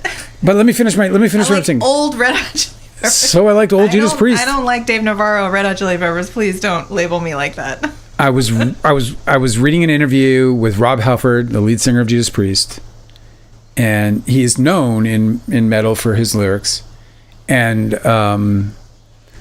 somebody said, "How do you do it? Like, how do you do it?" And he's like, "I read voraciously. I read every day." That's what did it for you? And I was like, "That's what I shall do." It's fantastic. I shall read like Rob Halford. And so I just began reading. And what did you start with? I think I started with Anne Rice. Oh, that's like in terms of like, yeah, that's a great. Yeah, really. Like at that point, I had read voraciously nonfiction, particularly like, well, maybe not at that point. Actually, I'm conflating some things actually. But anyway, so it was that interview with Rob Halford where I was like, holy shit! And guess who else reads voraciously and who is an exceptional lyricist her whole life? Who? T Swift, baby. Tay-Tay. If you ask Tay-Tay... Don't call her that. That's what I call her. She's Tay-Tay. She's my little Tay. She's my little Tay. I love her. I pinch her cheeks. She's a big reader, yeah. She's a voracious reader, man. And she attributes that to her ability to write. Of course. Everybody talks about it, right? You know, if you're going to write, read. Mm-hmm. Makes sense. It's also way fun. I was really into Stephen King when I was a kid. I used to get in trouble at school for it. Well, I didn't get in trouble. My parents. Yeah, because they were letting you read. They tried to get my parents in trouble. Cujo. I know, and my mom was like, "What? It's a good book." Like, and she's reading. Like, what's your problem? Yeah, my kid is reading. I'm gonna leave. Thanks. Yeah. We're good. Let's stop the kid from reading immediately and have them here read this that they won't read. Yeah. Ever. Exactly. That's a part of why reading like. I have so much fondness for Stephen King because he raised me. You know. That's dope. Yeah, it's great. It's cool that you started with Anne Rice too. That's another good one. I didn't read Stephen King. I can't remember I think the very first book I ever read from Stephen King was Misery, and then the second book I read was The Stand. I only remember because of all the trouble it caused, but I read the first Stephen King book I read was Cujo in the 4th grade. And there's like a lot of sexual themes in that book. It probably wasn't appropriate, but man, I was riveted. I remember being so thrilled, like high heart rate reading, you know, that I was like, this is the coolest. And I never went back. I think one day I got to like sit down and I'm going to like actually figure out like how many books I've read of his. Because I've read loads of them. But I know it's like, I'm sure it's not more than half of his like actual writing. I haven't read anything new of his. And by new, I mean like in the last 20 years. Well, that's not true. I read the one about JFK. Okay, back to this question. Yeah. Do you guys like Lord of the Rings? I love it. Love the books. Love The Hobbit. Love the Ralph Bakshi films. My brother and I watched the Bakshi. Do you know what I'm talking about? Yeah. The cartoon, the animation. We watched that on a loop in our house. On a loop. I mean, yeah. What are the big themes? Couldn't have loved it more. What are the big themes of Tolkien's work? The thing I didn't like about the books were the songs. Evil, but I don't know. I can't do a theme breakdown of the book. There's no way. First of all, it's like an epic, like I know. You know, I never read friendships and blah. I don't know what all the tropes, all the I read themes. some C.S. Lewis. He's always writing about. I'm not like a. What are he's those? always writing about religion. That's always his themes. I'm not one of those like readers who like looks for like what's the underlying factor behind, you know, like Lars, like I was reading something on Lars von Trier where somebody was like talking about how like, you know, his obsession with women, his themes about women and all sorts of stuff.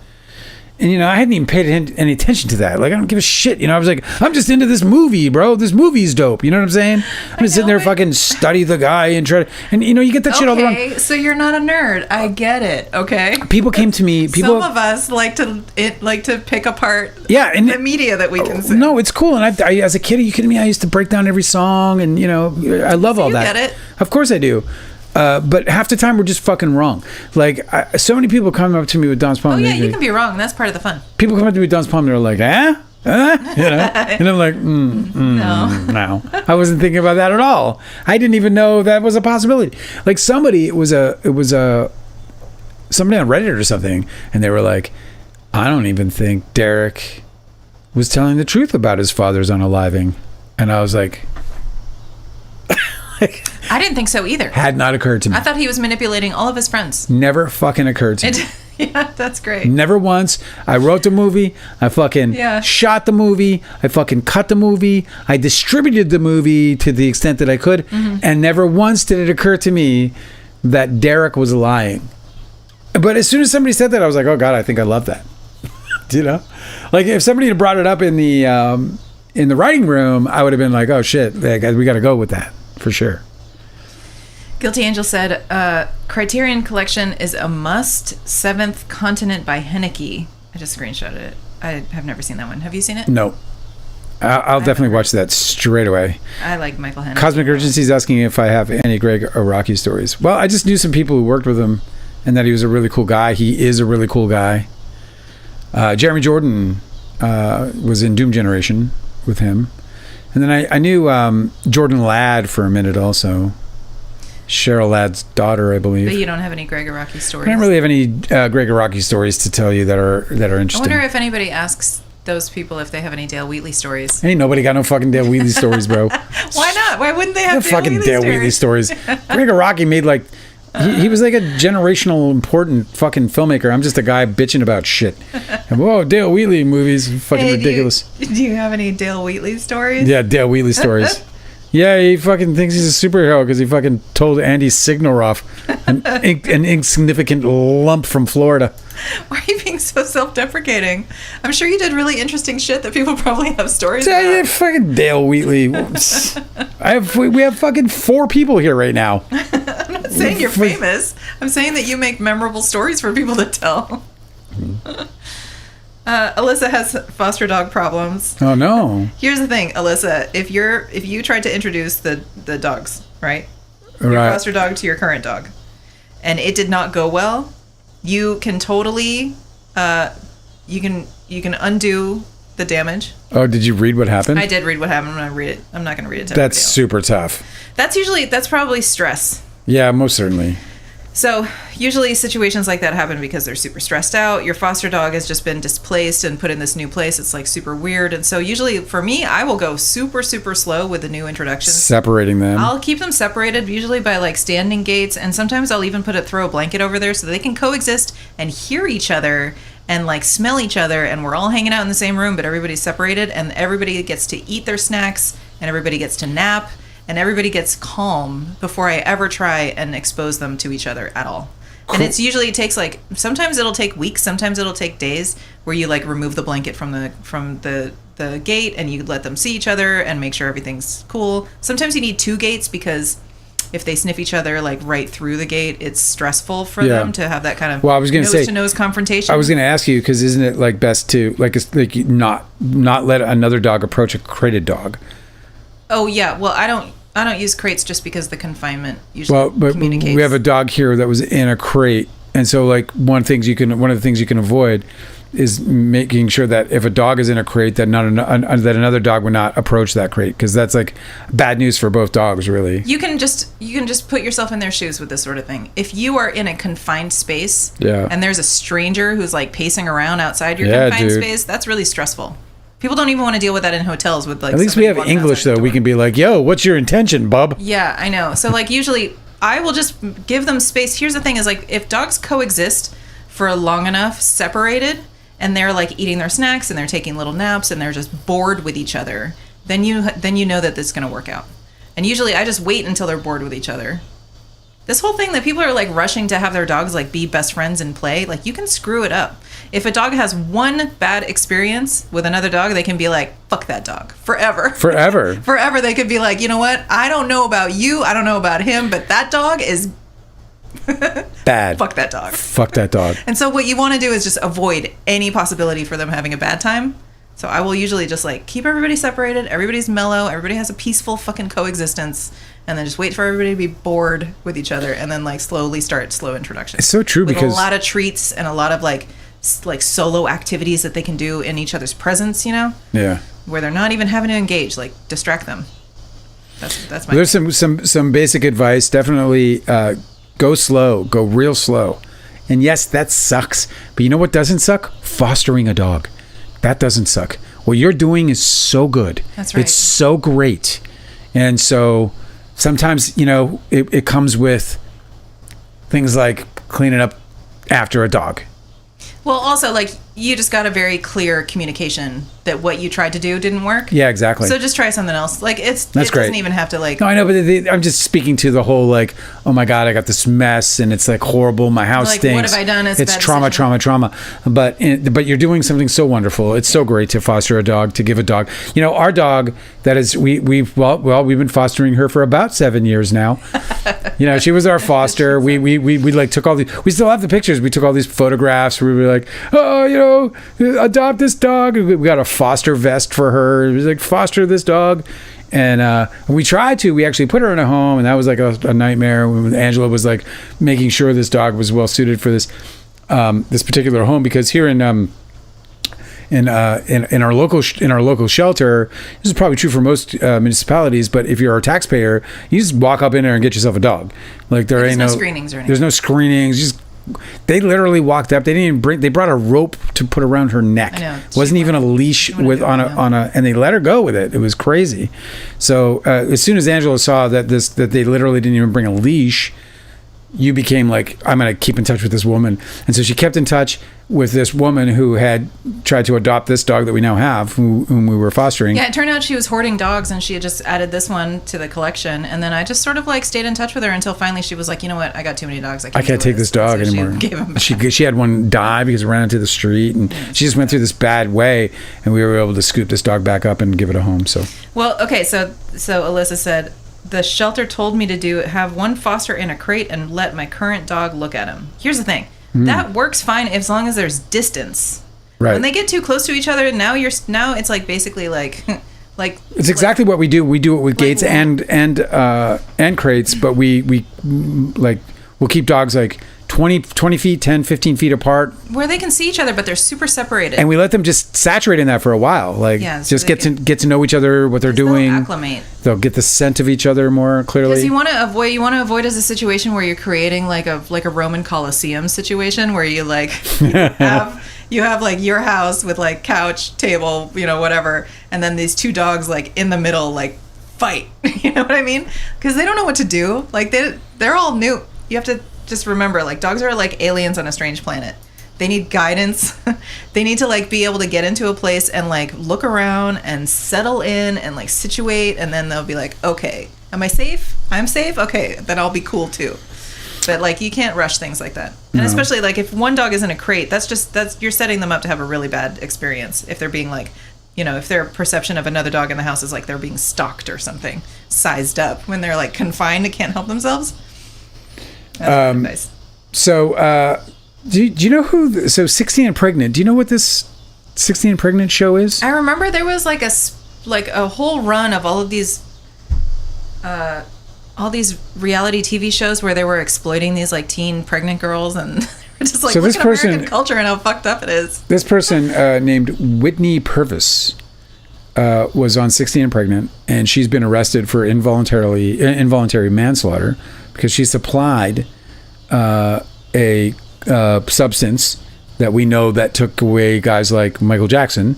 Oh, you're trying to edit your speech for TikTok? Yeah, we know Okay. TikTok's going to mess with us. An illicit substance? So yeah, they took this illicit substance that contained the same or similar substance that took away guys like Michael Jackson and Prince. Excuse me. So she apparently supplied this to this man who was her friend or lover, and this man lost his life. And she had published this heartfelt eulogy on Instagram. I read it. It was really quite lovely. And she had actually just prior to that, not long ago, lost her son to natural causes. And she also wrote a really pretty eulogy for him. She's been arrested for involuntary manslaughter for supplying this, and she's now in jail and on a living watch. And it's just sad as fuck. This story's, but there's a lot. There's like this like the story's intriguing me, and it's just gonna it's definitely one to watch because in terms of like what's gonna actually happen to this girl. I don't think in any way this girl had any bad intention to harm this person, but who knows? We'll see. I think it's kind of like it's sad, really fucking sad. There's like there's that stereotype of like if you're a child actor, then you end up like sliding into this sort of addiction and all these terrible circumstances, right? Well, she was exploited on a TV show when she was 16. You said. Well, the show is called 16 and Pregnant, so I'm going to assume that to succeed. Yeah, it's a sad situation. These pictures of her, and they have her mugshot, and her mugshot is just she's exhausted, and obviously she got into these substances. Why did you bring it up? Just because it's a sad story? It's a sad story that I'm just going to keep my eye on, and I'm going to kind of watch this one a little bit more closely, just because we'll see in terms of like the arrest and the charge and just how much it'll actually hold up. But I got my eye on it for some reason, and I just thought I'd bring it up to see if anyone was following it as well. Because it does have me intrigued. You know what else has me intrigued? You think there's a chance that she'll get out of jail, or is she sentenced already? No, she's not sentenced. She's charged, and she's charged, but not she's not been given bond, and she's on a live watch. So there's all that. Oh, poor lady. Yeah, it's tragic. It really is. It's sad. It's a sad situation, and it's also like one of those situations where she might have just been passing it off, and Charlize Theron. I have been saying her name wrong my whole life. Charlize Theron. I've been saying Theron for no reason. Theron. I don't know how I thought that. What did you say it? How did you say it? Theron. No, how did you? Theron. You've been saying Charlize Theron. Why have we been doing that? It's Theron. I finally saw her like doing some promo ad, and she said her own name. She's like, "Hi, I'm Charlize Theron." And you're like, I was like, lady, ma'am, you're pronouncing that wrong. Why didn't you tell us earlier? Well, it gives me some hope into understanding what was going on psychologically in Winnipeg when everyone I knew called Keanu Cano. For no reason. Now, they're calling him Cano Reeves in Winnipeg back when there was no internet. So it was, I guess, a little easier. I was like, because I kept thinking to myself, how the fuck did we miss that his name is Keanu? I literally got to LA at 24 years old believing the man's name was Cano. Yeah, but it's not even spelled that way. I'm not going to explain it. I'm just going to tell you that that's what was happening. I can't explain it. I guess we were just, half-witted at the time. But whatever the case, I now don't feel so bad because here we have the internet age, and I've gone through all of these years calling this woman Charlize Theron, and her name is Charlize Theron. Well, I'm so glad that she did that promo ad because now I'll never get it wrong again. I mean, I'll probably get it wrong like 3 more times. I didn't read this article, which I'm sure will piss some of you off, but she says that it frustrates her that Hollywood takes risks on men who flop at the box office, but women don't get a chance again. Guys get a free ride.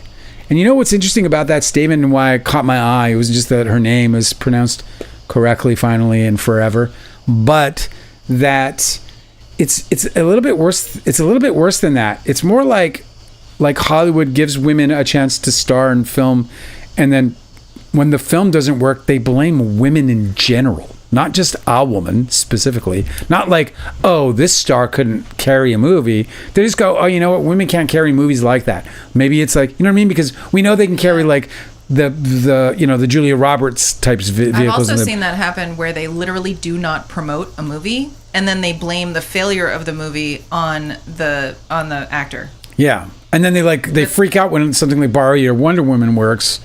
You know, when they had an actual P&A behind it, whatever else it was. It's so I really think that it's a much worse situation as it relates to women, because I think that there's even there's this whole DEI kind of attitude toward it in Hollywood, where we're like, oh, we got to go and throw the bone. I mean, literally, I've been in conversations and phone calls where people have said, where we're like talking about writers, and the first thing out of the mouth was, what color is the writer? Like, what race? Like, white. And they'll be like, I gotta go.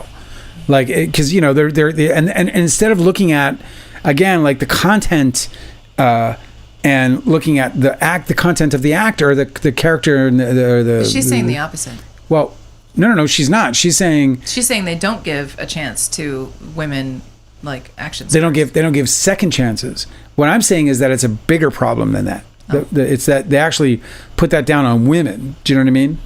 Like, in general, not just like a star in particular. Like Charlize Theron, like, she's acting like every movie she's ever been in has been a huge giant success, and it hasn't. I'm so glad you brought up Barbie, because that was supposed to change everybody's mind. There's so many of these too, like these examples of like successful women-led or like person of color-led films where everybody's like, okay, right, like we proved it, right, and then the studios are just gonna fucking do what they want to do anyway. That's right. Like nothing's gonna change their mind.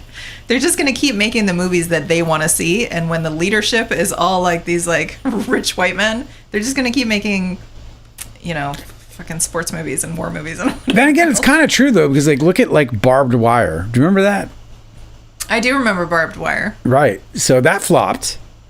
And Pam Anderson was a badass vixen in that movie. Like, I thought she was kick-ass in that thing. I'm surprised it flopped, because everybody knows what that is. It utterly flopped. And she never really got like another chance at like a big box office. Freaking Schwarzenegger for like, the eyeballs, the action eyeballs. Michael Bay and stuff. Like, come on.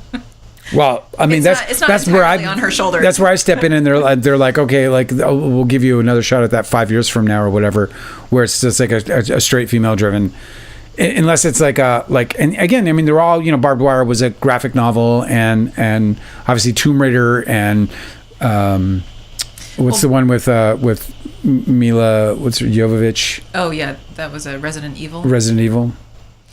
Yeah, but Barbie's a really great example, because they were like, okay, well, this obviously broke ground and proved that this sort of film can succeed with this sort of audience and these sort of filmmakers. And then nothing ever changed. They're not doing anything like that anymore. Yeah. So it's all just a facade. All of these like initiatives, these diversity initiatives and stuff, they don't give a shit. They're just going to keep making the choices that they want to make. What Charlize Theron is complaining about is she's correct. Like, yeah. She's correct. You're right. It sucks that they don't put the money where we and her might want it to go. Like, yeah. There's a bunch of people in the chat that are complaining about Marvel movies, and I agree, like, come on, it's oversaturated, but like, they're obviously making these decisions over and over and over again that we don't want them to make. So really, like, there's nothing you can do. Cosmic Urgency is saying I'm pronouncing somebody's name wrong. Whose name am I pronouncing wrong? Cosmic Urgency. Charlize Theron. Theron. That's the way she said it. I'm going to pronounce it the way she says it. I'm disappointed. I was saddened myself. I liked Theron. I wanted it to be more exotic. More French, maybe. I don't know. I don't know why I did. Is anybody watching Love Island? I think I want to watch Love Island. We can watch Love Island. So there's some drama on USA's Love Island. Somebody who's named Sierra Ortega. She makes a shocking exit for personal reasons because past racial slurs have resurfaced. And here's what amazes me. This is what I can't get over. Like, you got your Andy Signor. He goes and he sticks his fucking neck out despite the fact that he's been multiply accused of these issues. And there he is putting himself out there. And then not only is he putting himself out there, but he's getting in the water that he muddied in the first place, and trying to be like, and opposing, being on the opposite end of women in a world where he was accused by women of similar issues. Just like, it just seems boneheaded to me.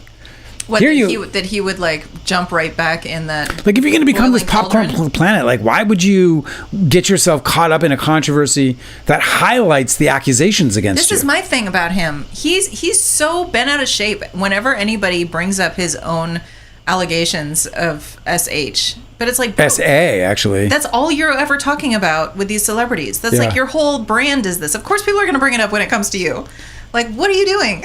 So this Love Island USA Sierra Ortega somehow thought that she would be able to get on a show, that's one of the more popular shows on TV, reality shows, that she was going to be able to get on the show and be able to participate, and no one was going to notice that she was making all these Asian slurs online.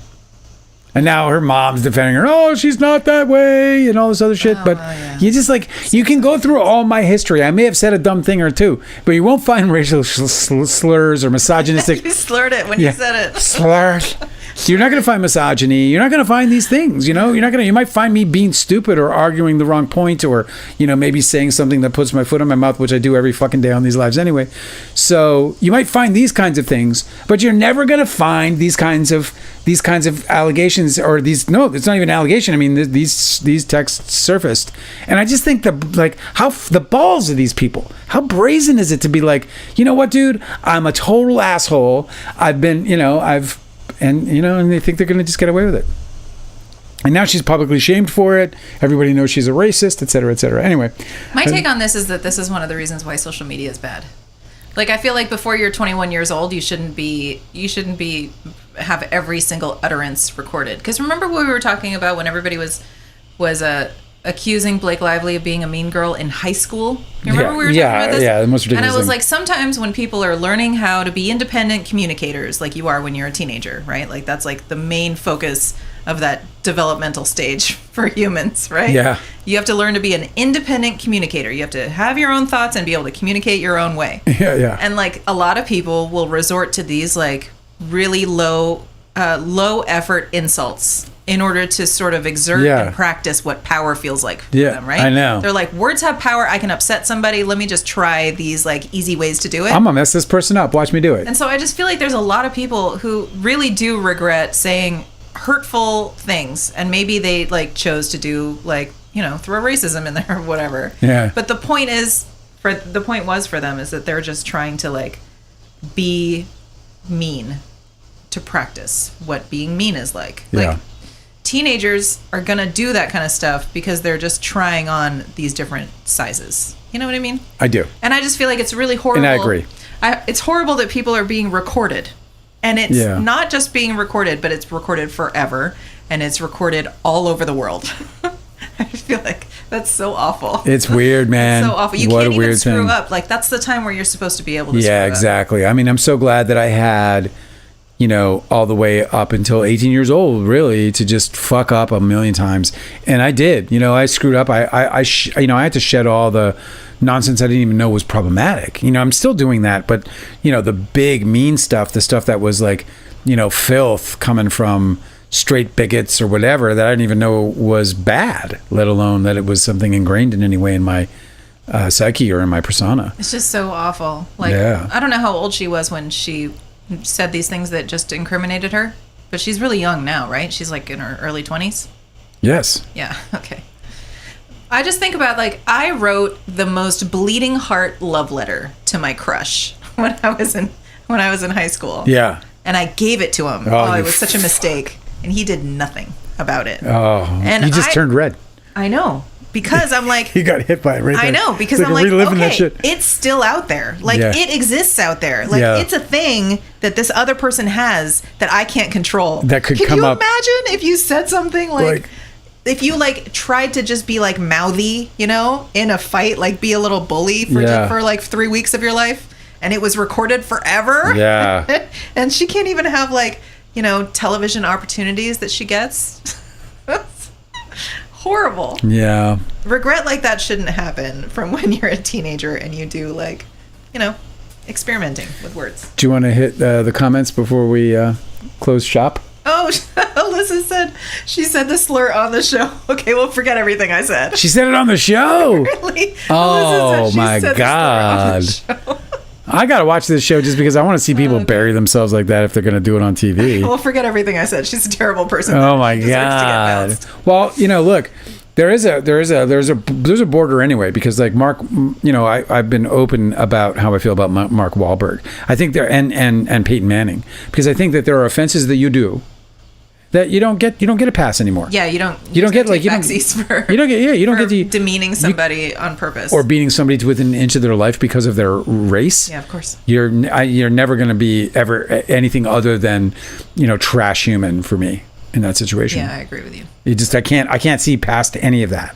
I'm incapable of seeing past that, because in all of my worst.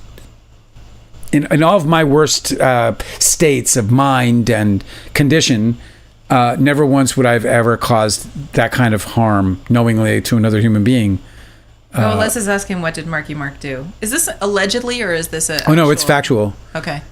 He attacked a person physically and violently beat them until they were within an inch of their life and placed in a hospital. And it was a racial hatred crime. Like a hate crime. Yeah, it was a hate crime, and it was racially and motivated. And the victim has come out recently, because it resurfaced, whatever it was, 5-10 years ago. It resurfaced in a bad way for him, and the victim came out and said that he has long forgiven him and feels fine about it. Everything's fine. Yeah, I don't have to forgive him. I don't even have to. It's not about me forgiving him. I've got nothing to forgive him for. I don't like him.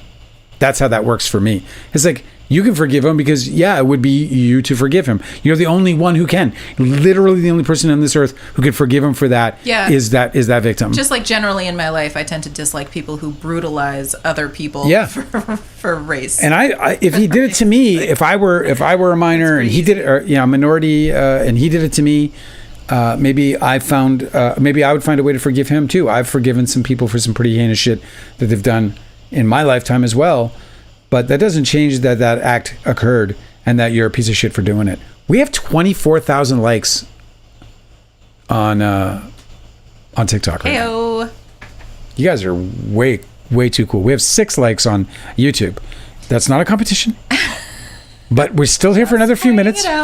We're still here for another few minutes. You only need about 24,200. You see them floating up. That's really cute. 24,000 likes. That's been a while. You guys are really too kind. Leo Edits asks, Dale, would you ever produce an action movie? You have done comedy, drama, and horror. Would I do action? Yeah, I definitely would. I think I would kick ass at action. What kind of action? What would it be about? Oh, God, I don't know. It would definitely be probably like a survival movie. Ooh. Yeah. Because I'm all about I'm barely hanging on, That's complicated though. You're really, really good at single location, I'm good at everything. I know. There's literally no scope of level of movie that I wouldn't kick ass. No, I'm just surprised that you don't want it to be like one of these contact sports type movies, yeah, it could be like boxing or wrestling or something. Yeah, it could be that, or hockey. But you're saying, this is a better idea. So you're saying like a survival game? Yeah, like a survival movie. No, just whether it's post-apocalyptic or whether it's like Children of Men, a game or whatever. Yeah, exactly. Children of Men, or it could be like The Road or whatever. But like something, where there's deep action sequences. I think I'd kick ass on it. And I'm not trying to be like I'm not trying to be goofy about I'm so good or whatever, but I literally there's no budget capacity I would feel even remotely concerned about making, or there's no scope of movie. We should create something like that together. And part of the reason was because I know what it takes to make, one of the strongest attributes to make a great movie is to simply put together a great team, and I'm really good at that. Okay, so how would a survival movie be an action movie? Well, because somebody's trying to end that person. Oh. Or capture them, or so it's either a chase movie, or redemption, or so there's it's just many different sort of Nice. templates, I guess you could say. It. Sure. Get started right away. I want to see it. I might pantser something like that. Remember that paragraph I was talking about it earlier, but I never got it out. Where I was writing too real, and I just broke out and I wrote this guy coming to conscious. He's like coming to and on a pavement, and he doesn't know what knocked him out, and he hears that familiar laugh. Do you remember this thing? I wrote this little dope paragraph of this. It was like a sequence. It wasn't a paragraph. It was like a whole sequence that just pantsered. I was just sitting there and I was writing too real, and I was like, holy fuck. And I saw this guy who That's so cool. Yeah, it was neat. He'd gotten hit by a car. You just like the radio waves got crossed. Like yeah. And I just got this language and I just wrote it down. I have it in one of my drafts. I have to go find it because I was like, it was like, I have so many ideas on a daily basis. Very few of them do I ever like sit down and actually write.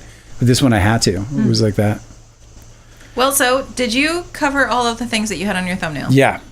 You did? Yeah. Congratulations. Did I?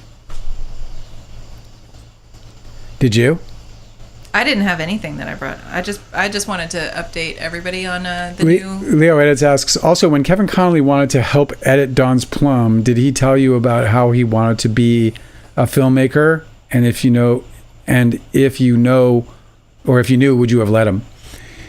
Yeah, well, we knew that Kevin Connolly wanted to be a filmmaker, yeah. And Kevin Connolly wanted to help out with Dawn's Plum. Before then, too. Like, you knew since you met Kevin Connolly that he wanted to be... Yeah. So let me tell you about, like, something about Hollywood is that everybody wants to. Like, everybody wants to. Like, that is not unique to Kevin Connolly. Like, Kevin Connolly wanted to. Ethan Suplee wanted to. Scott Bloom wanted to. They all wanted to. We all want to. The idea of making a movie and actually accomplishing it it's such a big feat, and it's something that everybody craves.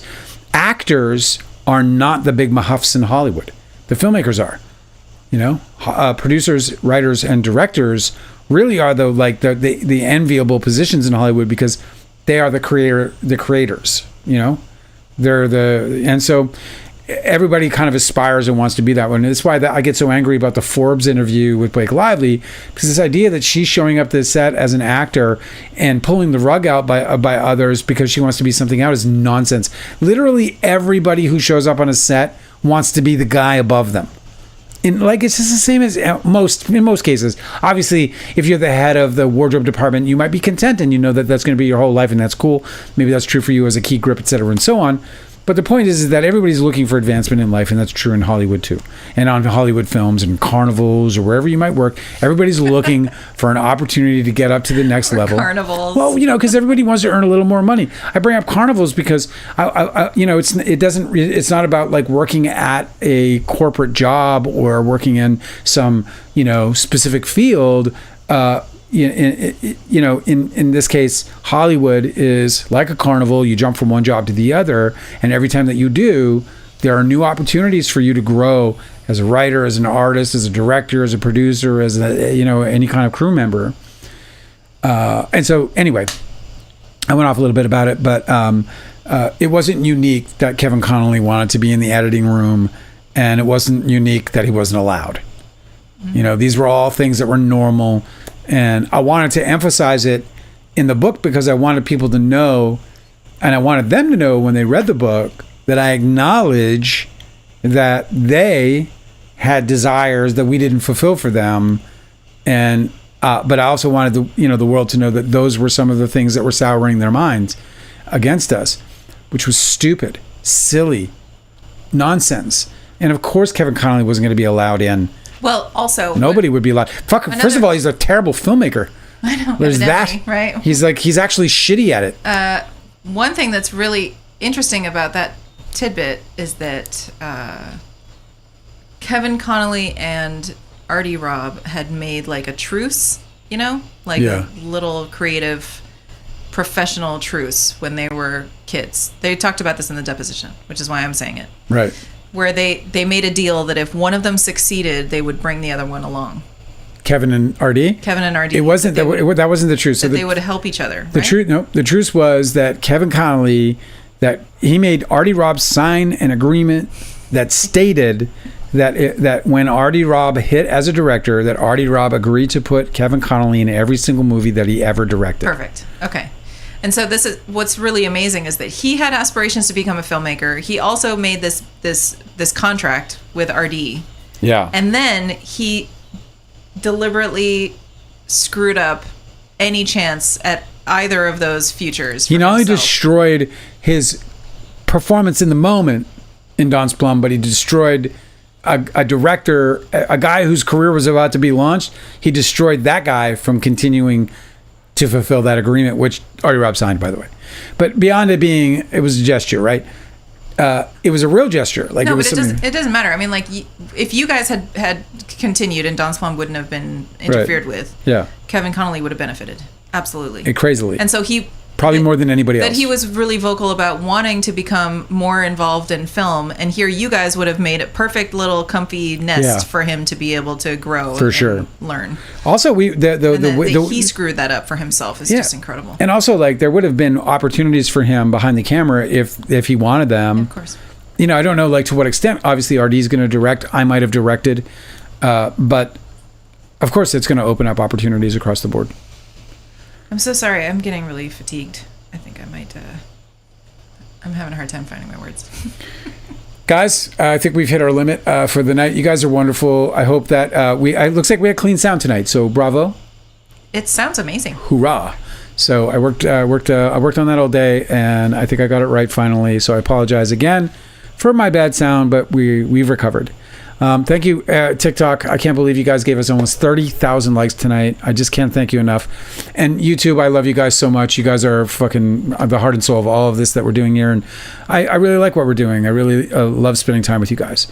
So I hope you'll come back again tomorrow and hang out with us. We will be here at 7 p.m. and hopefully my thumbnail won't suck. You guys are absolutely brilliant. We'll see you again tomorrow. Good night, Angela. Good night.